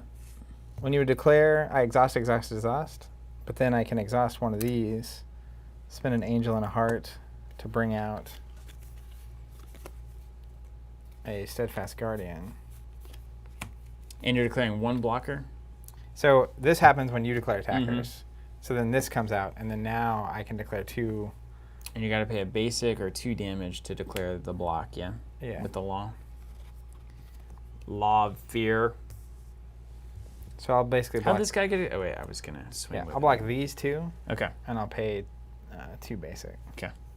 Far out. So this is 3 damage per Law of Fear. Lightbringer does 1 back. And then I assume you have the splash damage here. Aftershock there, yeah. We do them 1 at a time, don't we? Yeah, so you resolve that, As so I my remember. blocker here doesn't. That was my problem with even the 2 blockers. If I block here, you just ninja them. That makes a lot of sense. So then we'll do 4 because of the +1 from Law of Fear. And then we'll do 1, 2, 3, 4, 5, 6, courtesy of the Light Swordsman. I'm dead. Yeah, boy! So I felt pretty good if I can survive that, because I had another kneel the next turn. Yeah, So I'll go first the next round. Even then, you're locked out. So like I'm going to hate that card in this game. kneel. But, well, it just so happens that I rolled through 3 Enlightenments and 2 of his Chaos Gravity, all of which move exhaustion tokens. So in terms of this matchup, this is the perfect answer to that exhaustion strategy. Yeah, because you had early on the one card that was that bonkers card. Yeah. Where it's like put an exhaustion, move an exhaustion. It's just like ugh. It's totally bonkers. But super cool. Like That was fun. That was like fundies to me. That felt way better. yeah. They got into some weird experimental jazz there at the end. Well, feel like. I also feel like, at least with this one, I felt like I understood what it was trying to do. Even if I wasn't successfully doing it, I could at least attempt yeah, it. you're like, I get this. But the second turn I drew all spells, which was interesting. That just happens, I guess. But like, obviously, if I had drawn the exhaust everything, that's so good in this deck. Especially when I'm giving you those units. So good. Just exhausted blank, you can't get rid of them again. And it's like it just builds into itself. That was good. That was cool. That was really good. Every time I play it, I just like it. You know? That's the thing. I don't even... Every time I play it, I'm just like, that was a good time. I mean, that was fun. Yeah, it's cool that there's so much value out of the like just open the pack version of it, which is what we've been doing. But I'm very excited to get to the point where we're crushing the deck. So I assume next week we'll have this match. Yep.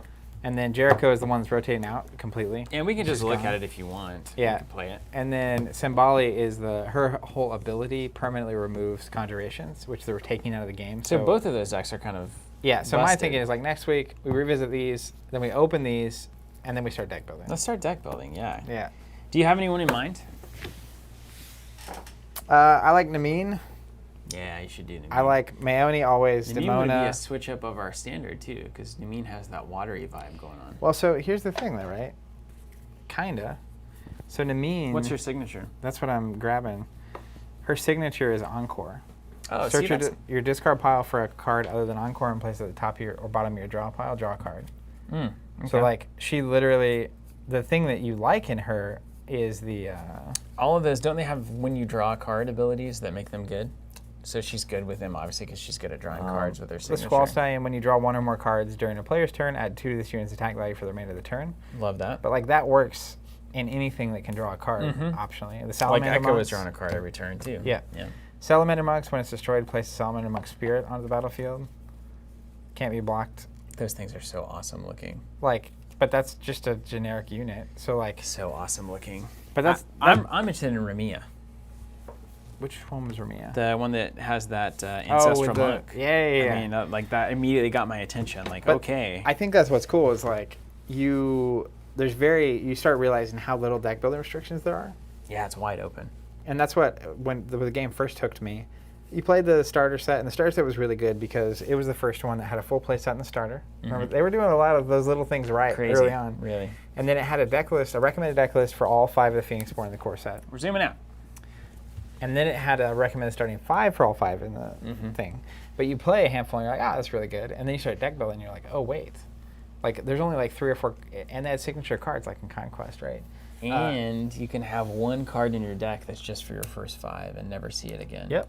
It's And literally, so you can have a crazy. one of, like, you could run a one of summon spell that is only a conjuration you need in certain matchups. Yep. And if you play that opponent, you go grab that spell, and then you have an answer. Or like that Meteor card, Yep. where it's just an AoE, right? And you can just pack an AoE, and if you think you're... But that's what's crazy, is like, when you see a Phoenixborn, once you're not in the standard decks, you don't know what they're doing. It could be anything. Literally anything. And I think there's value in like playing conjurations and cards that your Phoenixborn isn't typically known for. Yeah.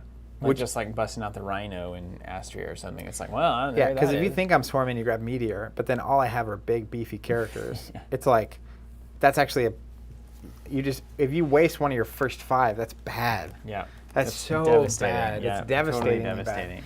100%. So that's where, like, I think every game I've ever played that's a card game, when it really gets me, is when we take the step to deck building. Yeah. That level of customization and control. So, like, you can look at the dice you like and the characters that work with those dice, or that you can find a conjuration you really like. I mean, you find any cards you really like and then start building a deck around it. Yeah. But I'll probably just start by going through and picking 2 or 3 Phoenixborn and then build with a Phoenixborn. And what all you have to have is the Phoenixborn and the signature cards, and just like that's all you're looking at. Yeah. It's like, oh, cool, that's a cool package, or I like that group is cool. I like these things. Yeah. Like Echo, if you look at Echo, right? And it's like, okay, so my only signature card in everything that I was doing Was it that Bugatti card? was the one that was moving exhaustion around. Yeah. Which can be good in a number of ways. You can Chaos play it Gravity. defensively, you can play it offensively, because the moving the exhaustion can also be on your opponent. Yes. So, It like, can be. he's super flexible. Like, this is it. Isn't But, like, that crazy? so, like, his restriction, though, right, to play the signature card, you're This going is to Echo. want to play Music and Angels. Yep. Divine and, well, I don't know what the music is. I always want to play Music and Angels. That's right. But, like, here with Astria, who I was just playing, her signature card, which I didn't even get to play, and let me see, Neil's not signature, so I didn't get to play it, is Mark of the Goddess. But it's a basic in type. So, like, she can go with any magic. Any magic type. Yeah. Yeah. Which I'm excited about. So, I think... Oh, and this is Divine or Sympathy. so you can go either or. You can go either or both. But, like, that's where I think when we get to the deck building phase, the next week's stream, ultimately, there's going to be a long time spent on deck building. Because, like, it's not that complicated, but what I want to do is pick one Phoenixborn and go through all the cards. Yeah, just look at And everything. find any card that I think might go with that Phoenixborn. Yeah, we need to start getting a basic kind of unit of value thing going on that I finally have in Flesh and Blood, right? Where it's like, okay, so average, like 0 for 4 is about the best attack you can imagine. You know, like 0 for 3 is standard, 1 for 4 or 5 is good, 2 for 6 or 7 is normal. So you start to understand, like when Like you're the looking at math behind units, it. like, okay, well, this is an underpowered unit, but the ability then has to make up for the stat line. Fantastic. Well, hey, we'll get to the bottom of this. What's a miniature game? What's a board game? What's a card game? What's a role-playing game? Does it matter? I don't know. It matters a little bit. This is a card game. This is definitely a card game. That's something that we know. Flesh and Blood is a card game for sure. Real quick updates. We've got, I think all the Skytear stuff finally has arrived and come in. So those are going out currently. I heard the boxes being packed up. So if you're a Skytear player, just know that that's actively happening now. If you want to get in on the Ashes Reborn train, this is a great time for Ashes, honestly. I know it seems like that's not the case because of COVID, but in the kind of current landscape where a lot of these dueling card games on a non-collectible model have faded away, it's like if you want that experience, there's basically 2 options. There's a few more. But in our little sphere, it's L5R or it's Ashes now. And then there's some other ones floating around that are kind of like, isn't Versus non-collectible? You buy the box and you... Versus is very collectible. Is it? Yeah, there are starter decks, but it is very much a collectible booster card packs? game. You know what? Actually, they switched. Did they switch? They called it an LCG for like Yeah, 2 they did, seconds. yeah. I remember that. Whoops. That's a whole different story. It's a non-collectible card game. Yeah. Yeah. So we'll have to check there's that a out at some few. point There's a soon. few out there, but like, honestly, there's nothing like Ashes. There's nothing in the world like Ashes. Which is why we're here. Yeah, which is why it needed to come back. So to be a part of that, hop on our subscription. That is not only just the easiest way to get products as it is for all the other games that we have subscriptions for. That's how it gets made. It's also literally how it stays in production. So as long as we stay over 1,000 folks getting products to that subscription, Plaid Hat is dedicated to keeping this thing going and expanding it to organized play, international distribution. They'll have the products on their own website direct probably about a month after it comes out via subscription. So you can still get it if you miss the boat on a sub. It's just going to be later.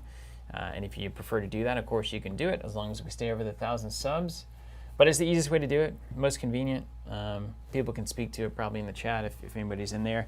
And then Arcane tokens. You've seen us use them all today. We got more coming back in stock, and we might be looking at adding more status tokens. And if we do that, we'll add them as a separate item as well. So if you already have Arcane tokens, you can go ahead and just get more statuses. It sounds like status tokens are going to be more important moving forward. Tomorrow, Zach, Mage Night. That's going to be a good time.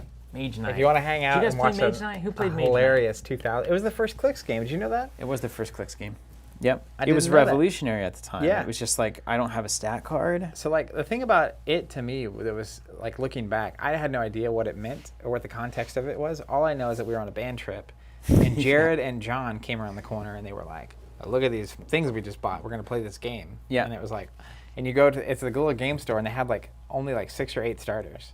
So you go in, it's basically like, do I want to eat lunch or do I want to buy a starter so I can play this game with my friends? Gotta do. I bought the starter. You gotta buy the starter. But like, you know, not knowing that was obviously early tabletop-ish. First Clicks game is a first massive game for WizKids. Like that was a big deal for them. I didn't know that it predated HeroClix. Like that's crazy to me. It's pretty interesting. But then looking back, it actually I was shocked. Looking at the rules last night, it's like the number of things they were actually getting right. It was a ruler game, right? You use a tape measure? Yeah. Yeah. It seemed like it was better. It came with a little soft ruler. In That's the why. starter box. Yeah, it was also that came little with soft this. ruler, yeah. This is my favorite part. Can you zoom? Can you give me the table shot real quick? Yeah. Which is my new bling. It's this Mage Knight ring. Look at this thing. They knew their audience, I guess, or it was just extra plastic. We don't know. Yeah, man. You But wore that one. You wear that one to school. Everyone's like, "Who's this guy?" This steed on it. Look at that. I mean, you're just rocking it. Who's this guy? This guy must be cool. I want to date this guy. Yeah. Jim Scott saying, I thought it was a hex game. So they later would put out a Mage Knight board game, but that's very different. Mage Knight Miniatures game is what we're doing tomorrow from 2000. Revisiting a little bit of our childhood. First miniatures game I ever played. Oh, easily, yeah. We played the heck out of that thing. I remember when we got settled. We were staying at a VFW. You remember this? It was like a Yeah, the big open. giant open space, and we had gotten there and we performed the next day. And so that all afternoon, evening, we played a giant game of Mage Knight across like the giant section of the floor of that building. What's really fantastic too, reading through the rule book, and I'll talk about this again tomorrow, so pardon me if you've already heard it, is the rule book itself is like basically like it's best played with terrain and stuff. So like grab books or cups or whatever. Literally in the rule book, it's like you can just grab whatever you want and put it on the table. And it was like compared to like today, obviously it'd be like buy the terrain pack. Yeah, well now we actually have terrain too. That was a foreign concept back then for sure. But they recommended being flat, so I'm gonna grab actually the flat terrain from the Song of Ice and Fire miniatures game. Very cool. And it's gonna be great. Super smart. Yeah. It's gonna be great. All right, guys, Ashes Reborn, it's coming. We'll start building decks next week and start diving into that process. Always a huge turning point for us with the game. And we hope you'll join us for it because it's going to be an absolute blast. Zach, I'll pass it over to you as I click on the buttons. I'll answer one last question, and then we're out of here. Jeff says, when we start playing with updated decks, are any of them done yet? So we'll be starting to play with new cards as it makes sense. So Plaid Hat's in control of when they reveal what, how they reveal it. Presumably we'll start previewing stuff and we'll print off stuff that they're showing on our streams. Like some of the Phoenixborn, if they do a new Maoni, I'm going to print that the day they do it. And then we'll start exploring it. But it'll be a cool process between now and that's all being worked out, exactly how we'll go from this moment to it actually coming out. But it should be exciting. And there's a ton of cards that are going to get reworked. So over 300 cards. There's just going to be a lot to talk about. And so step one, what we wanted to do, it's what we're doing here, is just look at all the cards we missed in 1.0. Right, and show it. Today was a really good example of the complication of the reaction chain happening. Yep. And there was another one that we ran into earlier in the stream where it was like, this is a really good example of this problem. Oh, with the unit blocking stuff. Yeah, like 20 different things triggering. And it's like at some point you create a board state your opponent just can't get out of. And now that kind of is a lot harder for you to actually pull off. So show what exists now, because eventually it'll be 1.5 and there will be no looking back. So this will all just be hitting it. So it's kind of part of the birthing process, as it were. Burn it down.